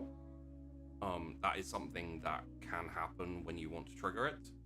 For now, if you want Blackie to, because obviously if Blackie goes out to scout, Yeah. and then you barrier up, he can't get back. We'll make it narratively nice, but for now, I think it's cool for Blackie to go out. See. In that case, what happens is, you like light this fire, and you're like looking down, and then you jump back a little bit, and then you look up at the door, and you just see these 2 bright white eyes behind like a kind of Doberman shadow-looking body, just staring at you from like the head, and a bit of the body is kind of like peeking out from the doorway, and just staring at you. But we recognize it, right? You George would. George I would. Yeah. Will yeah, would you're not. right. Will wouldn't. George would. Yeah. Did I pass out? Was that when I passed out? No, that was in the graveyard. Only then. Yeah, you weren't there for when they met the. Oh. Okay. Yeah. I can't remember. It's so long ago. Just because all of this is happening at the exact same moment, and Yeah. George already like knew what she was gonna do, she'll probably like have that moment of oh fuck, but already be screaming gutturally fire Yeah. as loud as she possibly can. But her plan was to like start rapping on the door really hard, like help us. And I don't think that's gonna happen anymore. Like she'll probably be just standing there like screaming, and then it'll kind of get quieter as she starts to like process that she's seeing Cece's dog in the door and what's going on. Cece's And then the she'll like, summoner. yeah.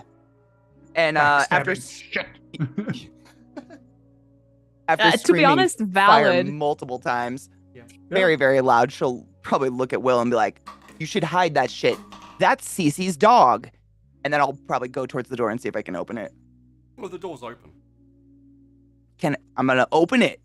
Yeah, that's the I reason why you guess. can see Yeah, that's Blackie. why you can see Blackie. Oh, It's I because assume it's because we just could see light open. coming through. There was a window in the door. I'm so sorry. No. Question. Just the doors are open in the basement. They weren't closed. What can I see? Because I manifest. Ooh. Do I see anything Yeah. other than a shadow with a couple of dots? So, what you see is you see a shadow with a couple of dots, lamplight eyes, and then now, not billowing, but creeping out is just this smoke darkness that kind of like it's in the whole room, and it is slowly like creeping out underneath the top of the doorway and out into the night, and just kind of like slowly creeping out into it essentially, it looks like the whole basement is filled with black smoke. Damn.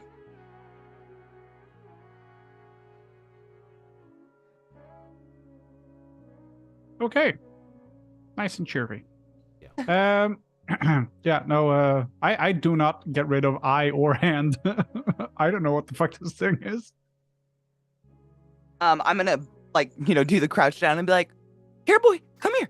Is Cece okay? Is Cecilia in there? Did some fucker kill her?" Oh my god, it's turning to fucking Lassie. Cecilia, Is Cece in the whale? I was about to say. you get like that like itch, mental itch that is like your attention is required, and pull up to a kind of wider screen view of what Blackie's seeing, which is that essentially George and Will crouched outside. Will has a glowing eye, a red arm which is slightly on fire. There's a fire on the floor outside, and George is like, "Hey boy." You just see, I imagine that fisheye lens of my face, Yeah. come here, come here, Just buddy. looking through a door peephole, and And, just see George up against it. You hear, as you have many times before, kill. Oh no, wait. No, you don't hear that. You For don't you, hear it's that? always Or- barking This as is well. this is through All you over the see- intranet. Oh, we don't hear anything. Okay. All you see is the head of the dog cocked sideways slightly, and the eyes move with it. Cecilia hears. Kill. No, not kill those two. Damn, yeah. So George would only hear barking, so I don't think. We're growling. Yeah. I'd say So low growling at best. Yeah. I'd probably be backing up you still got your fire shit, Will? I think I make a mental command for Blackie to come back. So turn tail and just happily trip away back into the basement. I'll And- just quickly yeah. say that George and Will, essentially you see the head turn for a second, this low growl at you, and then after a second or two, just stops and just very nonchalantly turns around and disappears into the darkness. And Oh, that's you can maybe even hear claws clicking a little bit as it. And I guess I don't know how loud that would be. But I guess you would maybe also hear Cecilia yell out and say, just a moment, I'll be right there. I really just need to exorcise this guy and then we'll be done with this. So I'll come outside to you guys. Don't worry. Imagine Will and I just looking back and forth what the Exercise this fuck? guy? And I'm gonna follow. Well, if I guess Blackie disappears into the blackness, so I'm just gonna follow where I think Blackie went. I Because at mean, this point, I'm concerned Cece is I'm in danger. gonna Will's gonna grab George's sleeve and be like, maybe we should wait here. Yeah, but what if she's in there? Oh, she's in there, but she's also talking. yeah, so so the voice, to help set the scene a little bit for you guys, the voice comes from inside the door where Blackie is, which is door to the basement, wide open, little room, door to the basement, wide open. So there's a little enclave bit, which has two doors that are open, and then the blackness of the basement. Voice coming out of the basement saying, "I just need to exercise this guy." To give you a little bit more context, if you remember when you were talking to Ashford, he said, "Take the book, don't kill the person, you don't want to kill a person." What I'm Killing a thinking, person. because I'm going to the literally what I was insinuating earlier is someone has killed Cece and is used throwing her voice at us to make us not come see what's happening. Okay. That's why I'm very. Oh my god, that could totally happen though. Right? Holy shit. In terms of what's happening right now, this person's a demon summoner. They have a book of magic. Cece's dog growls at us, and then starts walking into the building. To me, that's like, follow me, she's in trouble. Oh my Yeah. god. Will She's in a well. It's happening. when Will grabs George, be like, if that is her dog, I think it would be a little bit more upset if she was in trouble. I think it's probably good if we went here. Yeah, but it's not a dog, dude. It's like a demon. Like, do demons emote? Oh, really? You're telling me? And he points at the eye. Yeah, you're Like, literally staring into like a lizard demon. yeah. eye. Really? Okay. And I'm gonna yell in at Cece. Oh, what the fuck? She essentially said, Candygram! she essentially said, I'll be out in a second. I just need to exercise this guy or this thing. Yeah. I'm sorry. Exercise what? I imagine at this point Cecilia already like dropped the wall and is like going in. I guess she would briefly check if there's anything like demonically suspicious, I would say, hiding in his robes. So she would quickly check that. Pat at both sides, probably find nothing. He's just got the robes over like jeans and a shirt and Yeah. All right, yeah. And then find nothing, stand up, walk back. And that moment hear Dad and just say exercise this creature. I'll like one second. Like I'll yeah. And I don't think there's a creature. Well, can you see and you can begin to hear the chanting? yeah, Will, chanting. she's gonna fucking kill that dude. Go down there and look at him and convince her that's not something evil. Go! And I'm gonna like start You pushing can- him through the yeah. door. I'm not Look going at alone. this, devoid of imagination. Come forth and claim your spawn. so You would know if you looked at him. You would know if Demon he's be human or gone. not, right? Will. Will grabs George and pulls her along. Oh, I'm going with you. Okay. Yeah. But he's also not getting pushed too far. He's like, "Ugh, I'm not going alone. Fuck you." Yeah. So, essentially, we have the melding of the scenes, vitally, where both George and Will walk into the darkness, and at this point, your eyes, will see that there is some low light, some candles. As Cecilia, you see them silhouetted as you were by the light from outside. You see both of them walk in and kind of stop at the just past the door at the entrance to the door. Will and George, you see essentially illuminated by the candles, Blackie sitting at heel next to Cecilia.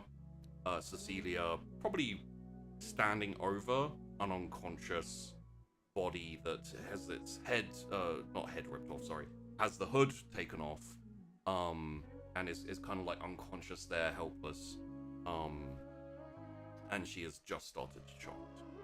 Yeah. And I guess like Can we see Arthur on the floor? I would say yes, but I'd also say the only person with an outside chance of recognizing him is probably of exactly who he is probably Will, and even then, possibly like I'd leave it down to you, but I'd say probably not. Yeah, but I can tell it's a person with my eye, right? It doesn't have like a demonic aura or anything. Just the book does. yeah, I'm holding that book. At the sight of this, I'd probably instinctually be like, "Oh my god, Cece, did you kill a dude?" And she was like chanting, but the moment you come in and you like yell like that, because I'm pretty sure Georgia, that kind of person that she was yelling outside, so like the volume of the voice is still the same when she comes inside, and it takes like a sentence to realize, oh shit, I need to be softer again. So she goes, oh fuck, great, I lost my concentration because of that. Thank you. Now I need Concentrating to start on all killing over a again. dude? I didn't kill him. He's still breathing. Like, check the fucking thing. But also, it's not a dude. It's a creature. It's fine. I'm gonna make sure that it's dealt with. If you just, like, not yell in my ear again. Will raises up God. his non-demonic hand and goes, Cece, that's definitely a dude.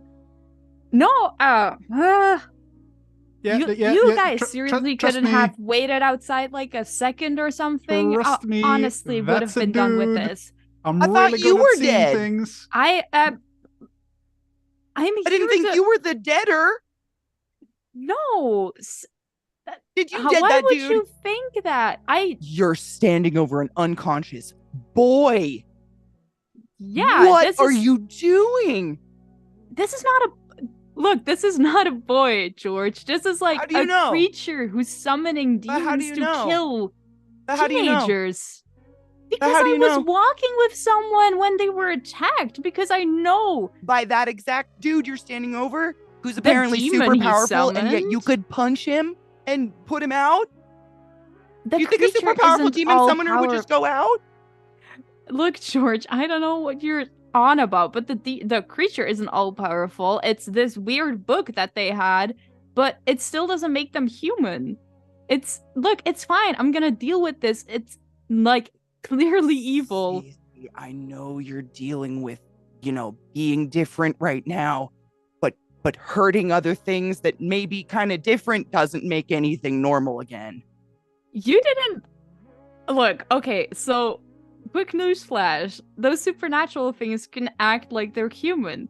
They can tell you all the stuff, they can put up a big charade, but like, I've seen it before, they're not human, so if They I is was us. told this is a creature and it's clearly evil because it's sending demons after innocent teenagers and almost killing them, I'm pretty Okay, sure but it's evil and you're needs the to be dealt one with. standing over an unconscious body right now, Cece. Look at it. Look at what you're doing. Yeah, Look at of what an you're doing. evil supernatural creature. I don't see the problem in that. He's not supernatural. Trust me, I'm pretty good at seeing things. You know that. That's a boy. Look, There was Look, only I- one I- set of evil tracks coming in here, Cece. One. Look, I don't know why I honestly, frankly, don't know what your goal is in this, but like, I mean, Knight I don't know told about you, me George. This is a creature that needs to be dealt with.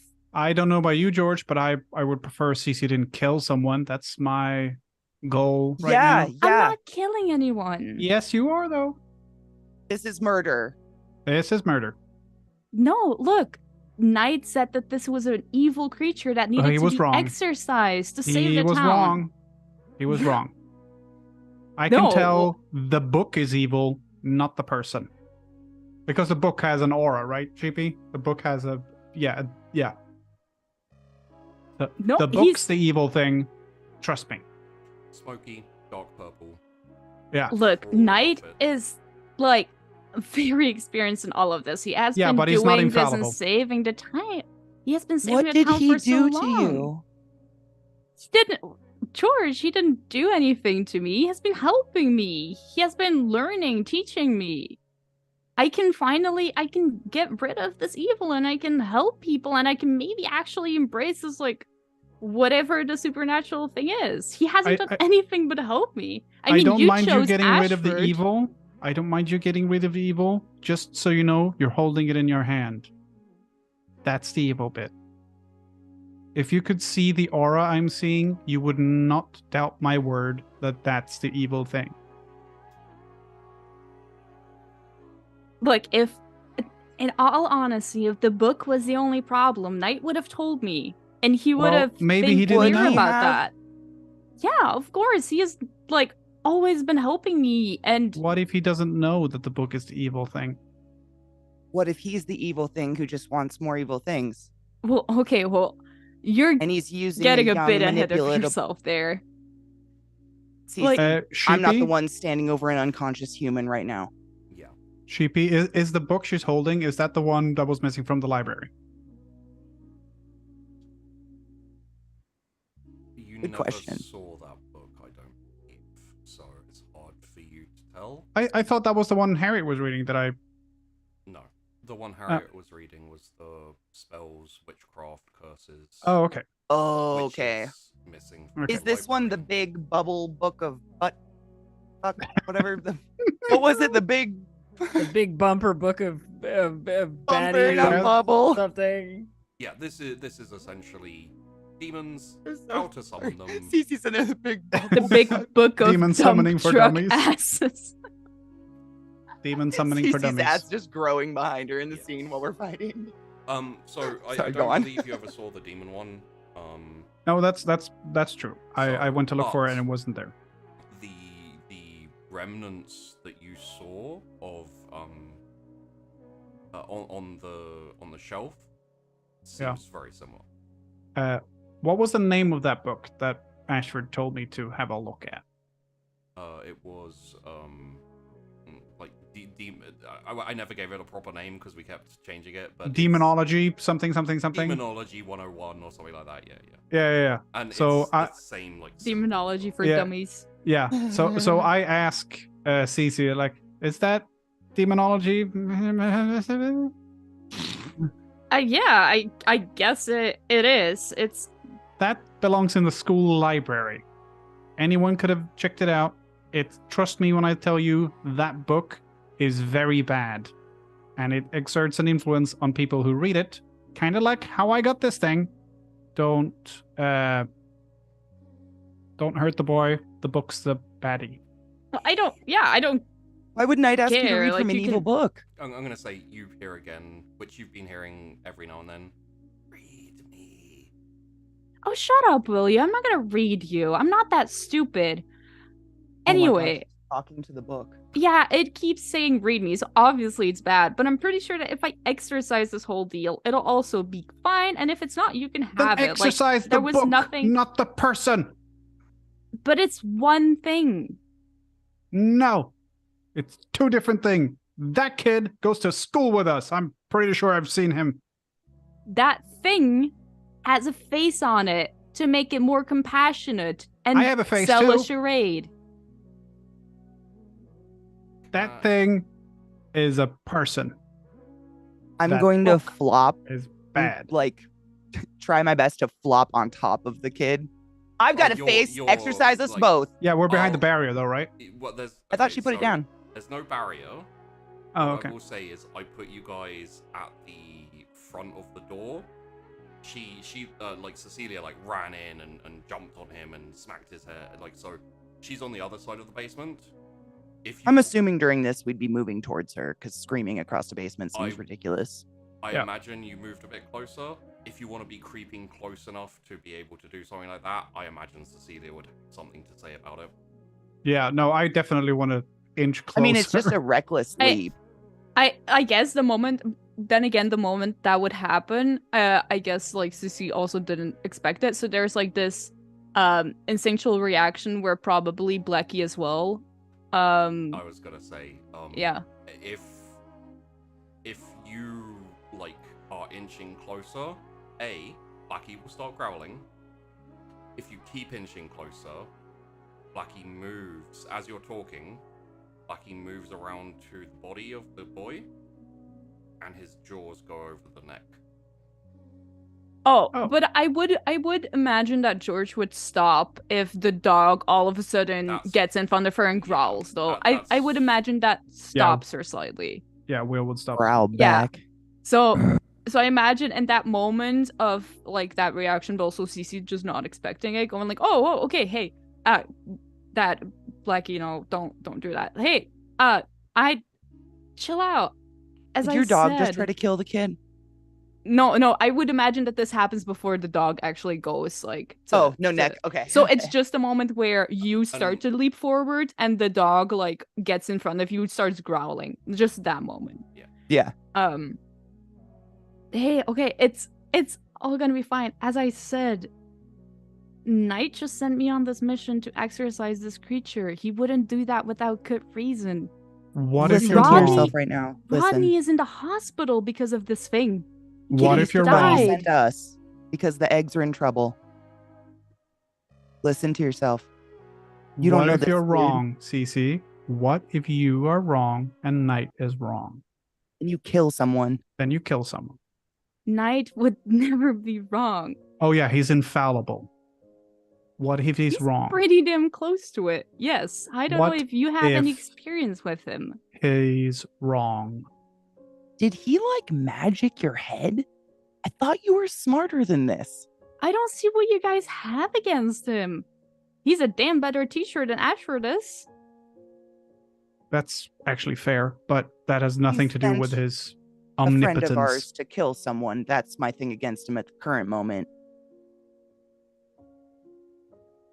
So the only thing you have against him and the only reason why you're so sure he must be wrong about things is because you don't like him and you think he sent me to kill someone?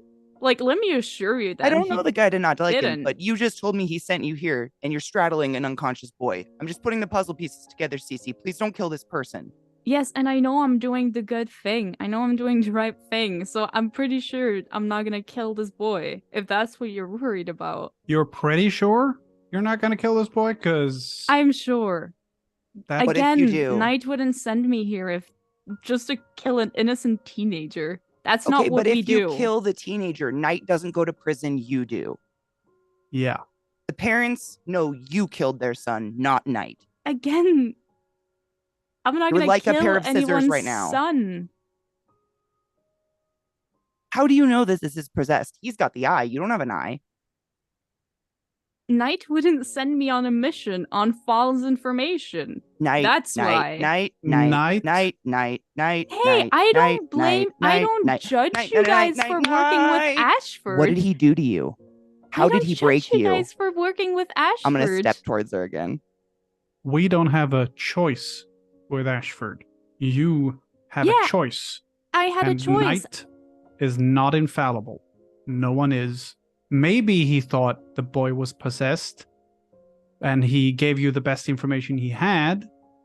And maybe I chose for Knight because he's a way better teacher and mentor figure, because he helps me a lot more with dealing with all of this That's shit, gonna be because he is there for me and gives me the support I need, the growth I need. Maybe that's why I chose for Knight. Maybe because he's just a better not choice. gonna Ever work thought in about front that? of a judge when they say you killed someone and you say, I'm not well, my going teacher. to kill someone. Yes, you are. No. I'm going to exorcise an evil creature. How many times do I need to say this? You're holding Murder. the evil thing in your hands. Trust me, the aura is on the book and not the boy. It's all one thing. If Okay, I start just with the book then. exercise here, Start with the book. I can't exercise the book. It's the thing I'm exercising. That's what I'm saying. If I believed it was two separate things, I would start on the book, William. Well, I can tell you it's two separate things. I'm just gonna interject very quickly here, to flavor what's going on. I'm imagining that Cecilia is getting more upset and more angry. Yeah. William, the vague small aura that you can see around Cecilia, if you remember, it's kind of green, verdant green. Yeah. Solidifies a bit and gets a bit bigger as she's getting more worked up, as she's getting more angry. Oh, okay. Sorry, carry on. Yeah.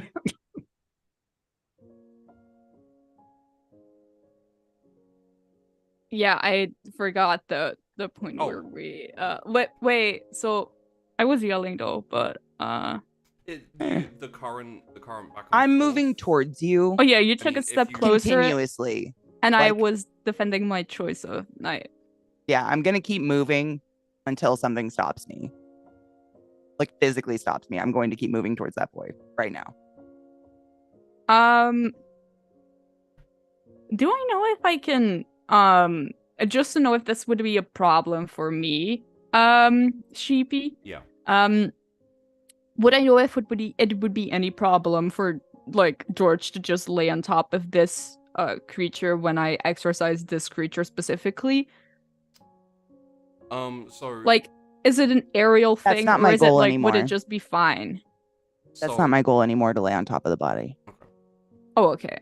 Well, to answer your question, if you did kind of like do a banishment incantation, it essentially turns the area into a kind of like, let's call it a banishment puddle, a banishment pool, and sucks in things that, inverted commas, don't belong here. Yeah, all right. So it's an area of effect to say And it like that. it's not impossible to resist. Generally speaking, it's better used, unless something's pretty weak. It's generally better used on things that are unconscious or weak or beaten down or whatever. No, I'm not fully following.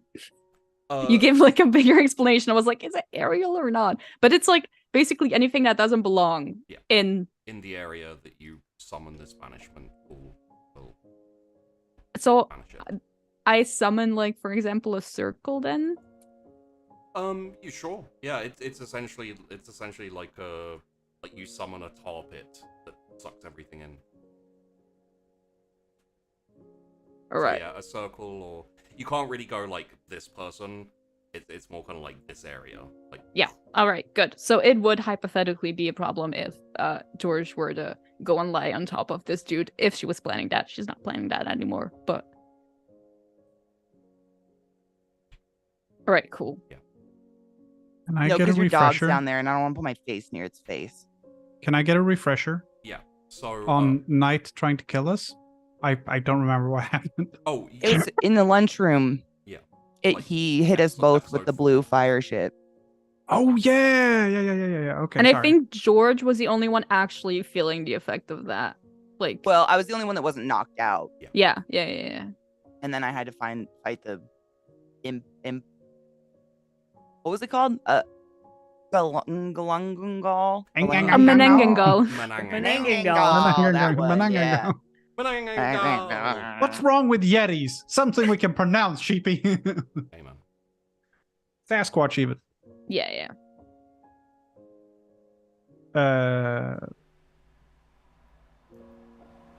Yeah, I don't know. But George would probably Okay. have to be the one to bring up the fact that Knight tried to Yeah. kill us. But so George is basically moving forward, or are you moving like towards the Yeah, body I'm or just towards me? walking towards you, direct eye contact, and I'm gonna start because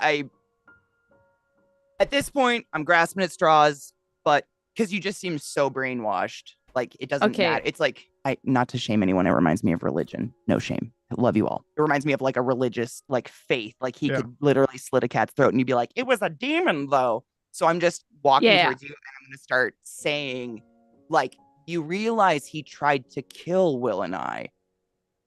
I know you weren't there, and you probably won't believe me, but that man set us on blue fire one day in the cafeteria. Not a good person, Cece.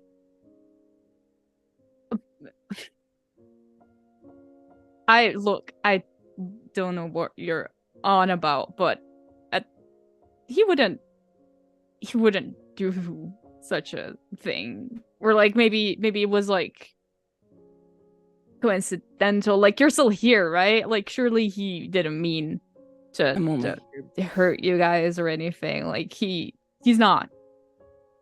He's the reason I'm in debt. The only reason I can swallow a town is because that fuck tried to burn me alive from the inside out. And Ashford walked by casually and decided that wasn't going to happen today. Sheepy, how's Cece's aura doing? Is it dying down a little bit? No, it's very unstable, I would say, at this moment. It's very unstable. Also, could I get a read on my volume levels? Is it too loud? Yeah, It's it just sounds been fine. very It's quiet. fine. It's Okay. okay. It's just a little quieter than normal. Okay. Because it's like blaring. in It's It's my better head. now as well. Even just like bring the mic slightly closer or speak up a little. and it'll I, be I fine. I tried to turn it up, but now Now you're good. It's like blaring in my head. So yeah, just cool. If you have a Go XLR, you can turn down your return a little bit. Yeah, I'm gonna do that now. Okay. Look, I'm I am looking. not to hammer down on you or anything, but like I'm sure he had a reason for what he did, and the reason was to good. murder children But he didn't murder you. You're still here, right? because of Ashford. And now he's getting you to murder that one. Look, you're He's got Why- someone why to do can't his you dirty just- work for him now, Cece. look, why can't you just trust that I trust can't you and trust? believe in Knight? Why do you believe in him? Because as I said, he has been there to help me, to give me Manipulate? support. Broom might be the word you're Brainwash? looking for. Look, if it wasn't for him, I would maybe He wouldn't not be even standing over an unconscious body.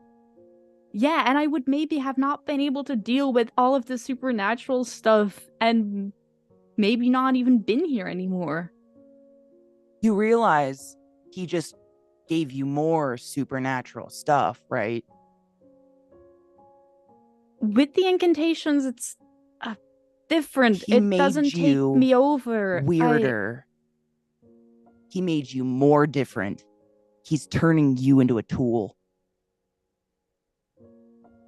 He wouldn't look. He. Why wouldn't he? What are you to him? I'm his pupil. If I can get close enough while talking, because I'm still moving, like I'm not just stopping. I just want to hug her. I'm just going to hug the living fuck out of her. Even if she pushes and pulls and does the cat scratch, I don't give a shit. I'm just Oh, gonna arms I around think- her shoulders, squeeze. I think and be she like, just "You're like okay, doesn't it's get okay." it. Yeah, I think she doesn't get the need for it right now. So she you can get close and you can hug her, but it's like the hands out thing. Yeah.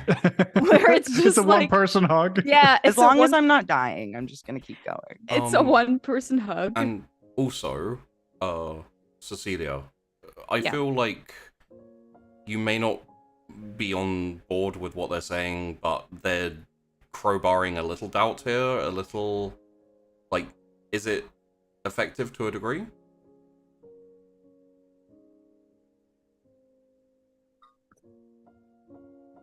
Is there a crack in the armor? It's a difficult one because Trimming it, bruh. in Cecilia's head this entire time, from the beginning, literally from the encounter with the chupacabra, Knight has been this person, this authority figure that she could look up to, that she could rely on, that has been the moments she didn't want to face the whole supernatural thing, when she was scared of everything that was happening inside of her, gave her another way. And I did, in her way, she did see it as support throughout that entire time. And it was also an authority figure that actually praised her for good work, and she felt validated. Maybe for the first time, she felt like she could do something, and it was recognized and it was validated, and thus she wanted to continue that work because she finally felt that oh, finally someone notices the hard work I do. Finally someone is there and supports me and all of that. And so there's very much this idealized vision in her head, right?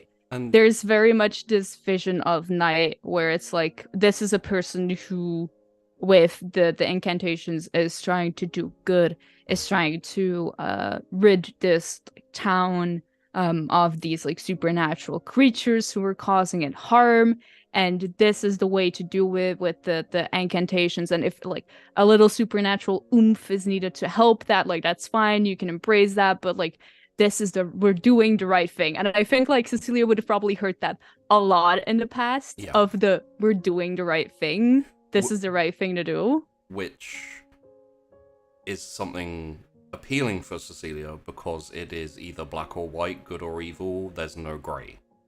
Like, you know you're doing the right thing. There's no complications. There's no what ifs. It's just like, this is right, this is good, that's evil. Good defeats evil kind of vibes. Yeah, definitely. And the moment now, I guess the moment outside of the hospital, after the fact that Rodney was there, and with her being a bit disoriented at that moment, saying that, oh, it's like Knight saying that it was his fault, and like trying to like admit that he made a mistake, but then like immediately covering it up with like, oh, but you can fix this, like I know you can do this, and like after you do this we can actually begin saving the town and saving the people. It was like a very much a moment of like a moment of hold up, but then not even getting enough time to register like what happened, but because immediately it's like the reassurance. And right now, with Will and George, I guess especially even a bit more George's very emotional plead, almost, because she has seen George do some, she has been with George through some really questionable those and in a sense as well, even though she was working for Knight throughout those like those weeks, she has been working with them. So like in her mind, it's like she does kind of trust these people, even though they may have like, especially maybe Will would have been like, oh, I don't trust you because you, like, in their eyes she betrayed them, but in her eyes it was never that way. So the fact I don't that think in George's it was either. Yeah. I think it was like something must have been happening to drive you away. I didn't know what it was, but well, so it sounds like there's a little uncertainty, a little crack. And I was about to say, where she believes in like the black and white, as you said, the good and evil. George hammering on the he tried to kill us. He was burning me alive. If Ashworth didn't save me, that like part is like a little spot of gray. Yeah. In that case, when because we don't benefit from lying to you. I don't think Cece's dumb enough to think No, that. she doesn't think you're lying to them, but still, like, that doesn't change the fact that in her head, this is an idealized vision, and there can't be any blemishes on it, and you're trying to put a blemish on it, and why would you? How? God, yeah. Yep, I see it. It hurts me. I hate it. It's not that she thinks you're lying at all. It's that this doesn't fit in the picture she has in her head. Yeah, we're not lying. We have misinterpreted something. So... Yeah, basically, you're missing something. It has to be that you're missing something. With that small crack there, when George says that and moves in and like hugs you, obviously you don't respond. However, for both George and Cecilia, there's a little bit of time where both of you are kind of inside your own head. Cecilia, you think back to the graveyard with the zombies. You think back to the light in the church, working with them. You also think back to the instances with Mr. Knight, the Chupacabra, the bank lady, and even outside the hospital. All of your interactions with them have been helping each other, have been trying to fix something that's wrong. All of your interactions with Mr. Knight has been about destroying something, killing something, learning to fight, to banish, to destroy. And even outside in the hospital, he didn't seem particularly concerned about Rodney. He seemed much more focused on the revenge, on the getting justice, getting back at the thing that had hurt you, as opposed to how you were feeling about being hurt. And this isn't something I think that would influence your mind either way. It's just something that runs through your mind.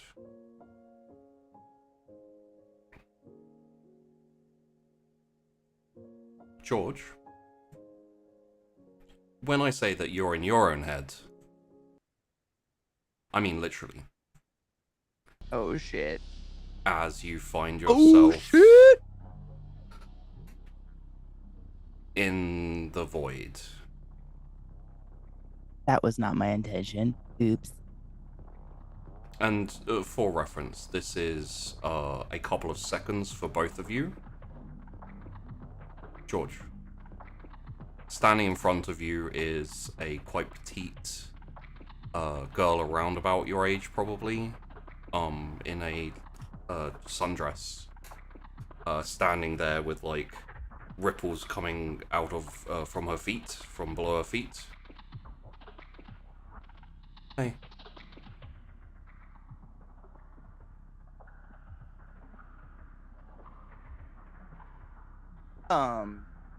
She's gonna like do the casual like look down, notice her body's probably not there as usual, be like, oh. Hi? You gotta work on your timing. Am I dead? No. Your passion, your emotions kind of triggered me, I guess. Are you I'm Faye.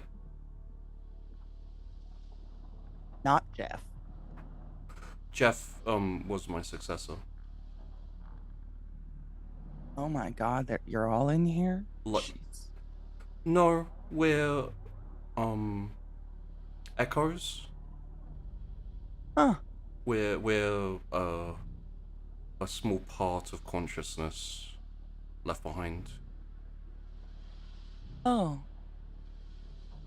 I was kinda doing something.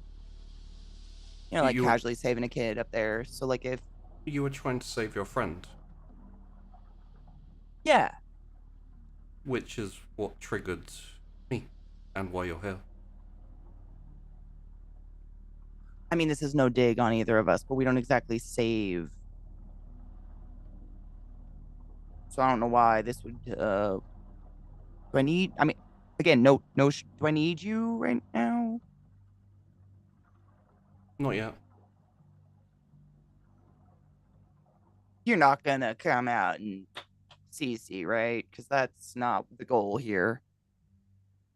I wouldn't. I don't have that control like that. None of us do. Not even you. Well, that's cryptic. I'm sorry, what? I feel like I've gotten pretty decent control over it. I regurgitated a whole pencil last week. No. Mm, You never have enough control. Did you not see me replace the pool with pond water? No. Oh. Really? Aren't you like up here all the time? Or here or what? I've been gone a lot longer. It's not often I turn up. Did I do something wrong? No, I just died a lot longer ago. Oh, yeah, because the whole 5 years thing. That sucks. Kind of forgot about that. Shit. What did you do? You know, with the 5 I didn't while we're have. here. I didn't have 5. Did you get more? No, Can I get more? I had around a week. I'm sorry, what?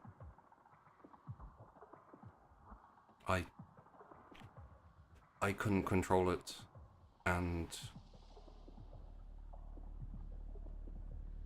I hurt people. When you say it, you mean your mouth? You've seen the eye. I don't think about that. Me neither. So is this a warning? To not be emotional? No. Your emotions are good. You should try and save your friend. You don't want her hurting someone. Yeah, that was kind of the point. And now we're here. I'm just trying to like, normally I kind of like sing a song of Six Jeff in my head, and then, are you helping me? Are you gonna help me? Again, we do not want to eat her. I'd love to help, but I don't know how. I mean, theoretically, you've been in here longer than I have. Have you seen anybody else do anything cool?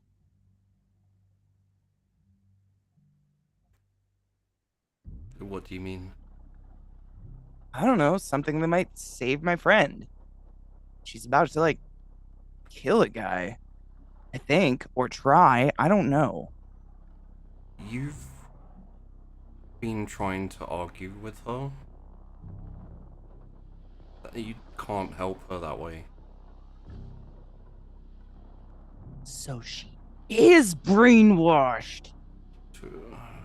She... I knew it. Think about it. If you meet someone who helps you, who gives you purpose, who gives you comfort from the scary things that happen here, that possess us, I'd be suspicious as hell. do you think so? Nobody helps nobody for no reason. People don't even help each other for a reason these days. Especially adults. Teachers? Helping somebody? Absolutely not. Obviously, she's pulling the tough kid, if that's not apparent. Well, I think you would be grateful and happy. So are you telling me to help her kill people? No. I'm telling you that if you want to help save her, maybe just tell her that you love her and that you'll help her. Like that- out loud? You'd be surprised how much that can help. George is just like, my emotions? No way! Maybe, Ugh, On I thought we display ate for everyone? those. maybe instead of any of that, you could just tell her that you accept her. I mean, come on. I hugged her. I'm hugging her, I think, still. Yeah.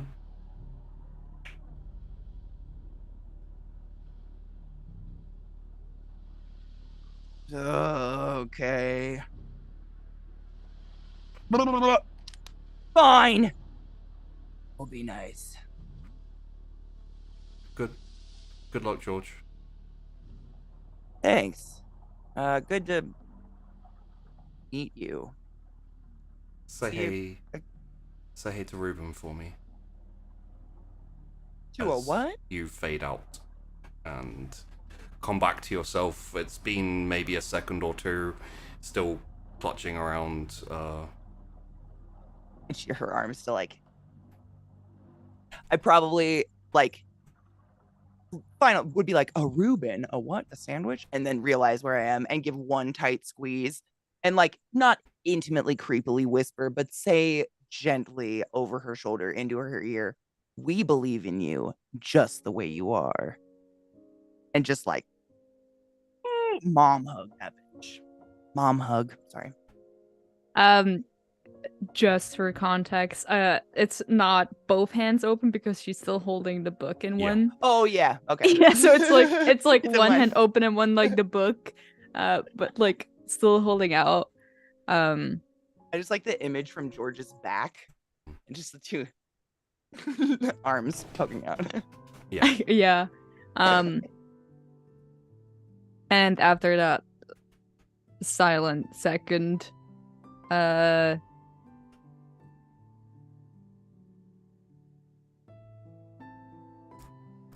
he wouldn't send me to kill an innocent teenager. Why would he?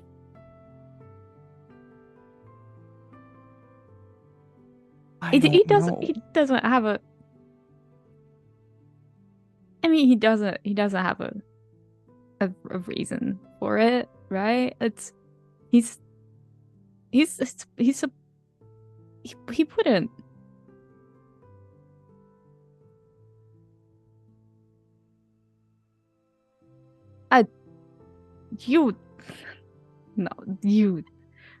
This is, look, I know you, and she like kind of like dislodges from the hug, and she's like, no, look, this is, I know you like to make jokes and you like to have a ball, but this is like the joke that it has been, I don't know, it has been funny or whatnot, but it's okay. You can like stop it. Like it was like good, but like you can leave now. I'll like see you at school tomorrow, and like it's like fine. I get that this is like you like to do this, but I don't know. I guess I never been target of like a joke like that. Guess friends do that. But like you can No. quit now. There's a No. soft whine from the dog. Can Cece see Will? Like, Yeah, pretty sure yeah. I can see both of you. He does not have a jokey look on his face. He has a sad look on his face. You're presented with both George and Will, and even with the eye and everything, they both seem to be concerned for you and sad. And I'm pretty sure you know Will's not known for pulling pranks on people. Yeah. She like, as she says the next things, she with their like open hand like goes to like, you know, where when you would push a friend in like the shoulder as like a joke of like, oh, stop it, you know, Yeah. like that kind of gesture, like the shoulder press of like, oh, stop it. Like she would, but she has never done that before, so it's like very like awkward with like a pause in it as she like goes to like just do that a bit like jankily to George, like a step in front of her. As she says like, I quit it already. It's like you can come out like and say it at any moment now. You don't need to hold up the sour faces and all of that. It's honestly it's been enough. You feel something, Cece, in your hand as Blackie like walks away from the unconscious body, and nose like nudges into the bottom of your hand in kind of like a comforting little gesture. I No. imagine Will and I just still kind of standing there, like shoulder to shoulder, just like with the most tragic face, because we know what's going on and we can see her kind of like Yeah. coming to on her own. No.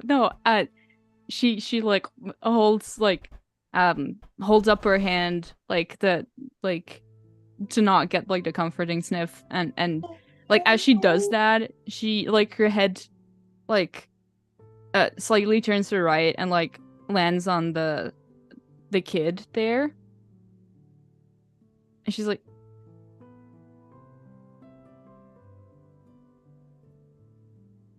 no.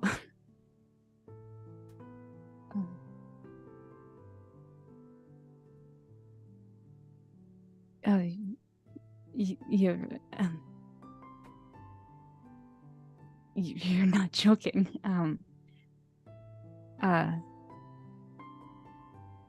You're not joking. Oh my. And she like drops the book to the ground as she like takes a few steps back, like in like maybe disgust almost, as she like drops the book and like holds her hand out in front of her, and she's like, oh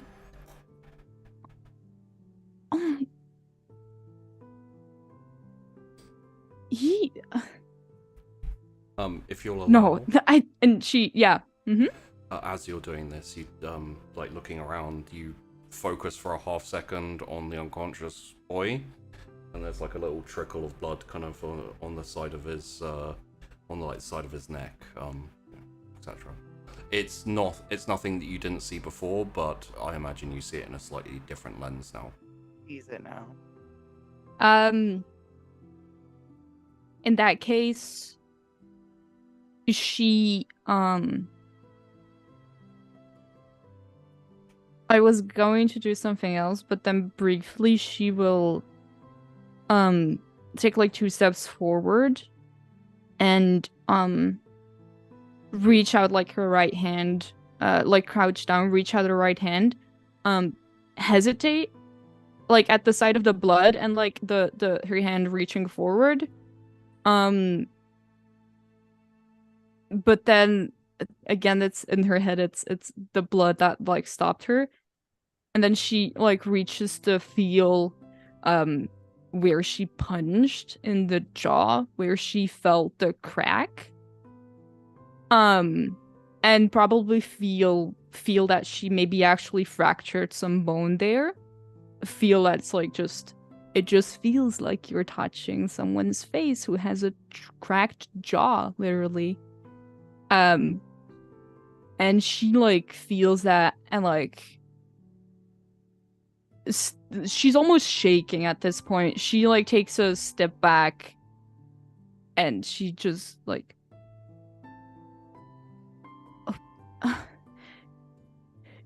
you should get him to a hospital. And she bolts out the door. Will picks up the book. I was gonna say, Will, pick it up with your demon hand if you didn't. 'Cause I didn't Oh yeah. It's tightly clasped, and talons are digging into the book a little bit. And if I hear anything from the book, I will give it the fucking evil eye, like you don't know who the fuck you're messing with. So you do, Will is Legion. You do get Yeah. a very muted read me, but the height of emotion for all 3 of you is such that it really is muted. It's not even a compulsion, like not even an itch. Yeah. Will look at the book and like, don't you fucking start. And I'm assuming that you both are going to maybe go to a phone, call an ambulance. Yeah, I'm gonna crouch down and scream for Will to go to the phone. Yeah. And I'm gonna check for a pulse on the kid. He's not critical or anything. He's unconscious. He's bleeding a little bit. Fractured jaw. You can see he's breathing though, basically. He's breathing fine. Is there a phone in the house, maybe? Yes. Upstairs? Yes. Will goes upstairs and dials 911. So we will fade from this scene with Will running upstairs. You hear him saying, "Hello, 911, we have an emergency." George looking over, Crouched over him. Probably make crouched sure he's over okay. him, making sure he's okay. And what no one else sees is Blackie gets up on all fours and slowly lopes out of the room and disappears into the darkness outside. The camera fades, and fades in on the hallway entrance to the school. It is dark, everything is turned off, and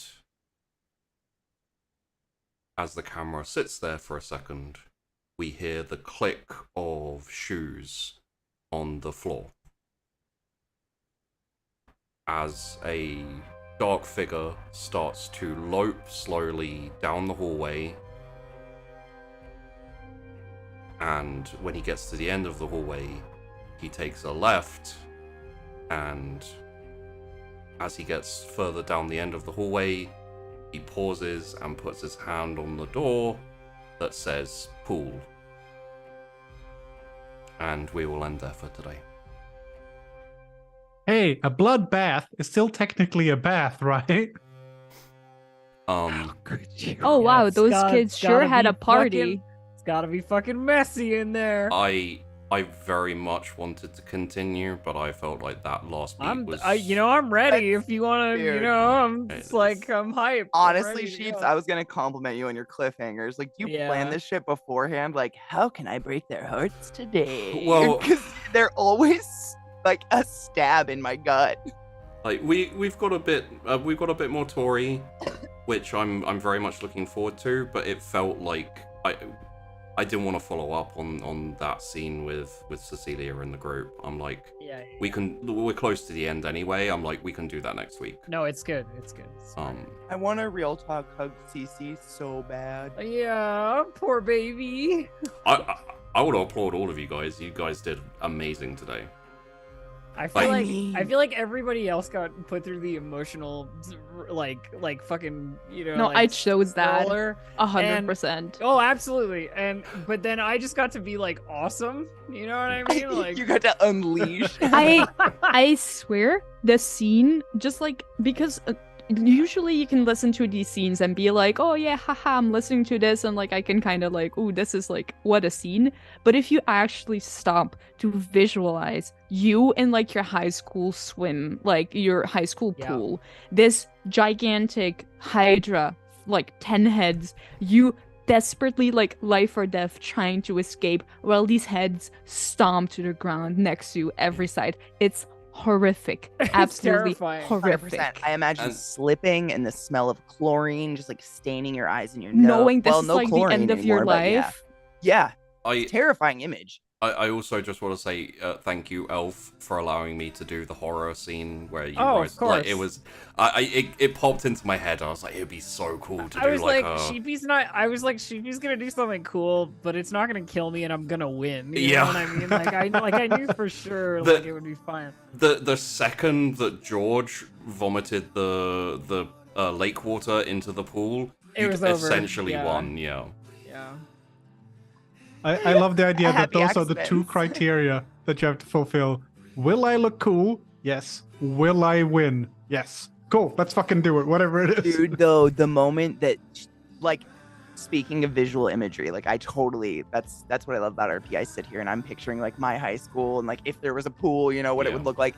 And the image of Chelsea, like, pulling those strings and the just, like, five heads popping off. The like anime wire head chop. Yes, that's Right? exactly you what I fool. picture. Yeah. I have you right in my grasp. Yeah. Uh-huh. And- And, like, the ham hock neck. If my character had another power, I'd want it to be that one. Let's be real. Like if it was something else, I would want it to be that. That's so cool. The spider. fucking cool. Well, so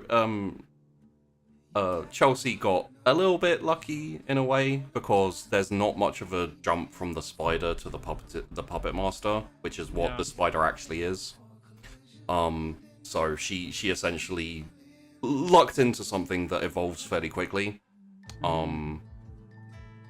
But yeah, it's a very cool and it's similar in a lot of ways I- while being completely know, opposed.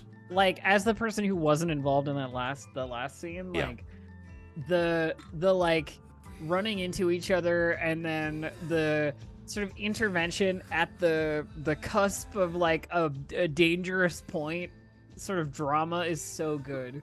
Like Yeah.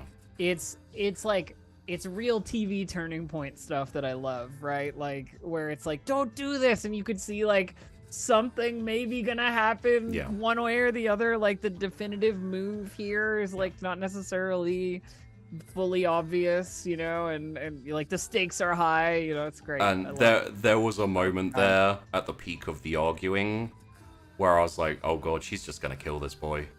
it. Like I was scared. I felt the like same. it felt I- like she came very close. I felt super guilty the whole time because I'm like, really, I'm the villain in this entire I mean, scenario. I'll put I my don't hands know up. it. Like Tori doesn't even know, has any idea, but like, yeah. I'll put my hands up. I was intentionally dickishly big, like, leave her alone, leave her alone. I was like, yeah, you like that, elf? You like the consequences of Tori's actions? I'm cool with it. Oh I don't care. yeah, absolutely. At the beginning there, where George and Will were outside, and Will was going like, hey, maybe we should wait here and stuff. I was like waiting because basically that was like, okay, if Will convinces George to just stay outside like for a moment longer, I would have totally gone for it, and Yeah. Cece would have totally just like banished this dude, and then it would have been a whole different like thing. I would think a similar conversation would have still happened, but it would be the realization of, oh fuck, I just did that actually. That's exactly what was going through my head when I, as George, was deciding like, would George listen to Will? Because Will is smarter. It's like she recognizes that, like he's an Yeah. intelligent person. Like, but the risk of like running in there and dying to the dog, or you going through with what I thought you were gonna go through with, overrode everything. That's when I was just like, nope, we're going. Yeah. Because I kind of like felt that, like, you know, she's very goal oriented. Cece's goal oriented, man. That was the Yeah. goal to check off the list. Yeah. Like, no fault. That's a great characteristic was- to have, but not in that situation. It was the only, if we zoom in on the to-do list that's on her desk at home, it's like the only point of today that still needs to be checked off is like banish the Banish the evil dude. demon summoner. Yeah. Now it's gonna be Spanish Knight. Oh, we'll It's gonna be see. scribbled with red marker. I mean, I don't think she's quite there yet. Yeah. She, But I have an idea. Ooh. But I know she's definitely not at the point yet to just go like, oh well, I guess I'll just go fuck up this dude. No. and That'd be a fast turnover. I had that. I didn't know that it was going to happen at the same time or anything. But I had that like retrospective view of like what's happened before, and I was like, I'm sitting on this. If they don't make a crack in Cece's armor, this isn't happening. Like, you know, I was prepared for it if it did happen, just to kind of like grease things along a little bit, see which way she goes with that. You know, essentially, it's not like an influence. It's just like an opportunity for her to see a different perspective than what she had been seeing. That's the gaslighting and grooming for you. Yeah. It's not like, as I said, that was the best way to describe it. Like, you guys were fucking fire there, but it was not that she thought you were lying or anything. It's just, it's so difficult for someone who has such an idealized vision of a specific person. Isn't that of what like, grooming kind of is? yeah, That's like part of it, right?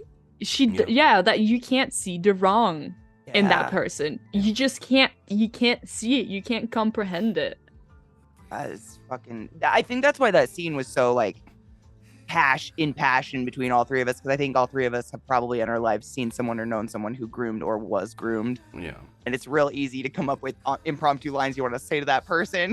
Like, And congratulations, George. You met Faye. I know. I was just writing notes about that little shit. That'll be Oh. interesting next week. A little shit, really? Wow. I don't. Children scare me. You said young girl Well, about my size of my head. Children scare you're- me. The poor girl who had 1 week and was then taken out of existence. I did I realized the way I played it was fairly young girl, but she did seem the same age as you, so she's I know. I petite think I and know who small. she is. Kind of. I have a theory. Ooh. Huh? Shh. Sheepy. Shh. Yep. I won't. I don't say shit.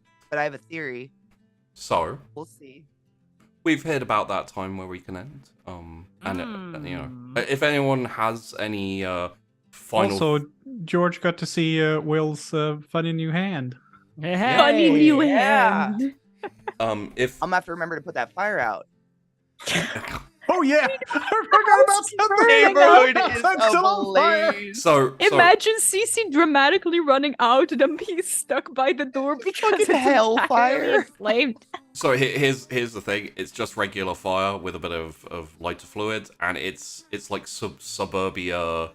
It was on grass. It's like It'd be out American by now, suburbia. right? Yeah, it's literally just a brown patch with a bit of Yeah. ash and stuff where it just burned away for a second, and then, you know, Pretty which funny, though. which is why you guys didn't hear any sirens. No one turned up because essentially anyone who was woken up by the scream of fire like looked out their window and was like, Saw nothing. I don't know what's going on here. There's some damn Damn it. kids. But yes, let's hit outros. And if you want to mention anything else that we missed, because we had quite a lot happen this episode, even though it was Dude. like 2 concentrated scenes basically. Let's start with the now most scaly badass. It used to be Will. It is now Tori, and also Oof. Distracted Elf, who is Only not scaly, just FYI. Only temporarily. Not actually a but, lizard person, for anyone who's into Not that actually. Not well. You don't That we're know aware of. necessarily. Hi, I'm Distracted Elf. You can find me at twitch.tv/DistractedElf or on Twitter at DistractedElf. And various other social medias. There's like 100 of them now, so you know, whatever one you like, I guess. Yeah, it was a super cool session today. It's not often I get to like describe a horrible thing that my character does, and anyone who's ever watched me play TTRPGs knows I love describing a horrible thing that my character does. Those You are did a lot of fun. wonderfully. Yeah, in every opportunity that I get. I think we already Fantastic. praised how horrific it was, so you did a really Yeah. good job. Yeah, Mm. you know, that's my jam. Anyway, go ahead, Katie. Woo! My name's Katie. I go by Class Katie or CK on the interwebs. Today was super fun. Like, I haven't had like a passionate dialogue scene in an RP in so long. It felt good. And I just want to thank both of you for doing that with me because that was really fun. Those are like, a lot of people live for battle, but man, when you get a good group of RPers together that can just fucking like, shit is what I live for. But today was super fun. You can find me everywhere on the million social medias that are dying or alive as Classy Katie. But you should really check out the Patreon on the website because the more that that's supported, the more that this is supported, and the more we're here for you. Which is dope. Searings. What up, B? Whoa, what up, homie? Let's hug it out, man. Today was a lot of fun, but Cheapy and I had already touched base on the whole thing, so we had already like discussed a bit like how like basically what was like the essential things that would be happening and just to have a grip of like, okay, how will I go into this? It was very fun to see both LCT and Katie come in because essentially you guys like you only knew like, hey, this could be like a turning point, but you don't know how or what or when. And it I really thought like you were already gonna have him dead. That's it what I thought honestly we were gonna walk into. 'Cause it Sheeps would honestly totally do felt that. like it was up until a moment like just like, okay, I could just fucking kill this guy, like Yeah. we'll just like deal with it, you know. But I'm happy about the way it went. I can't go one sheepy show without having a big emotional moment, which will probably continue next week. Maybe I'll cry, sheepy. How about that? You got me close on this one. Not gonna lie. I almost cried when you were just like doing the but night, and then you started realizing I was getting real teary. That was fucking hard. Yeah. That was Yeah. a good scene. And that's what as like when Elf said like, oh, I love being able to describe horrific scenes of my characters. A good emotional role playing moment, a good tear jerker moment, a good revelation moment. God, it gets me every time. That's why I love RP. So thank you everyone for the good scene. And you can find me on every social media as well. Last time I said you could find me on TikTok with Costco finding videos. That's not true. But maybe you can find me on Instagram with a full account of feed pics. Maybe not. We'll see. I'll throw Sorry, it I over. looked away for a second. I was just like, oh. Throw it Say what? over to LCT. Hi, I'm LSD. I do not have an Instagram full of feedback. I can Yeah. guarantee slander. you. I can guarantee you that does not exist. And if you happen to find one, let me know. No, Let me know. Send me photos promptly. yeah, I had a lot of fun. I don't mind taking back seats when it's not my turn, and this was definitely a Tori and CC episode, and I love that. So Will got a little feisty though. I meant to say oh that. yeah. No, Like seeing Will straight up be like, that book is the one. Like I've never seen Will Yeah. stand up like that before. That I was actually so kinda unique. close to taking the book and I just know. using the talents and just going and cutting it in half. But I don't know if that's going to release the bad stuff, so I'd rather just give it to Ash you know, first. Could you don't imagine know- you you did don't that? know if it's a prison or a home, you know? Like, Yeah. it's not a good idea to break things. You don't I understand. also love the idea that the Will is going to be like, oh yeah, I'm going to read the fuck out of this book because Yeah. I'm learning. Like, I'll skip the Will- demon Will has possession. Will has always and been our any dark horse possession- of learning. Any demon that possesses Will is going to find out it's pretty crowded in here Yeah, and is that- not going to fucking like oh my it. god, I didn't even think of that. I love the idea of a demon going, right, I'm gonna set up camp here, and then 95 or a legion of devils going, yeah, sorry, this place is fucking taken. It's kind of like adding a spider to a snake pit. Yeah, exactly. Oh god. It makes for a tasty morsel and not so much more. Yeah, you can find me on Twitter, Instagram, and Blue Sky and Twitch at Lima Zulu Tango. And Yes. you can Damn, also not on Tumblr. I'm not on Tumblr. Ah. And you can also find my website, which is recently launched, Long Nose Leather, LONGE. No, LONGNO.SE. So it's long nose, and it's the period before the SE. And we have a sale on, and we have 20% off if you use the code early20. It's 20% on the entire site, whatever you want, except the gift cards and the shipping. So you could go check that out for some quality handmade leather goods. I just make all my money worth more by 20%ing off as many gift cards as I can. Yeah. Okay. That could work. But yeah, so that's where you can find me, and I'll shoot it back to Sheepy. Also, go check out the Patreon. I am Sheepdog, and also the Wandering Inn. If you like this show, if you like the others, then please do go check out the Patreon. It's all I'm going to give you for the outro, is check out the Patreon. I have a few plans to essentially sort out the Patreon, like the tiers and everything, and we'll have like, my plan is hopefully to either have a little list of credits at the end of the show, or just verbally thank the patrons.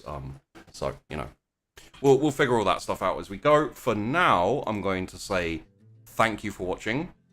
We have 2 more episodes left, and I'm looking forward to doing both of them. And possibly, as we get further on and we figure these things out, maybe a season 2, because it may seem like there's no... time, let's be real. Yeah, it may seem like there's no setup, but believe me, there's There is. setup for a season 2. It's coming. So we're gonna hit the outro. Thank you for watching, everyone. Thank you for the really good episode today, everyone. Like, it's always good, but this one was great. And yeah, we'll see you next Monday, same time, same place. Thank you.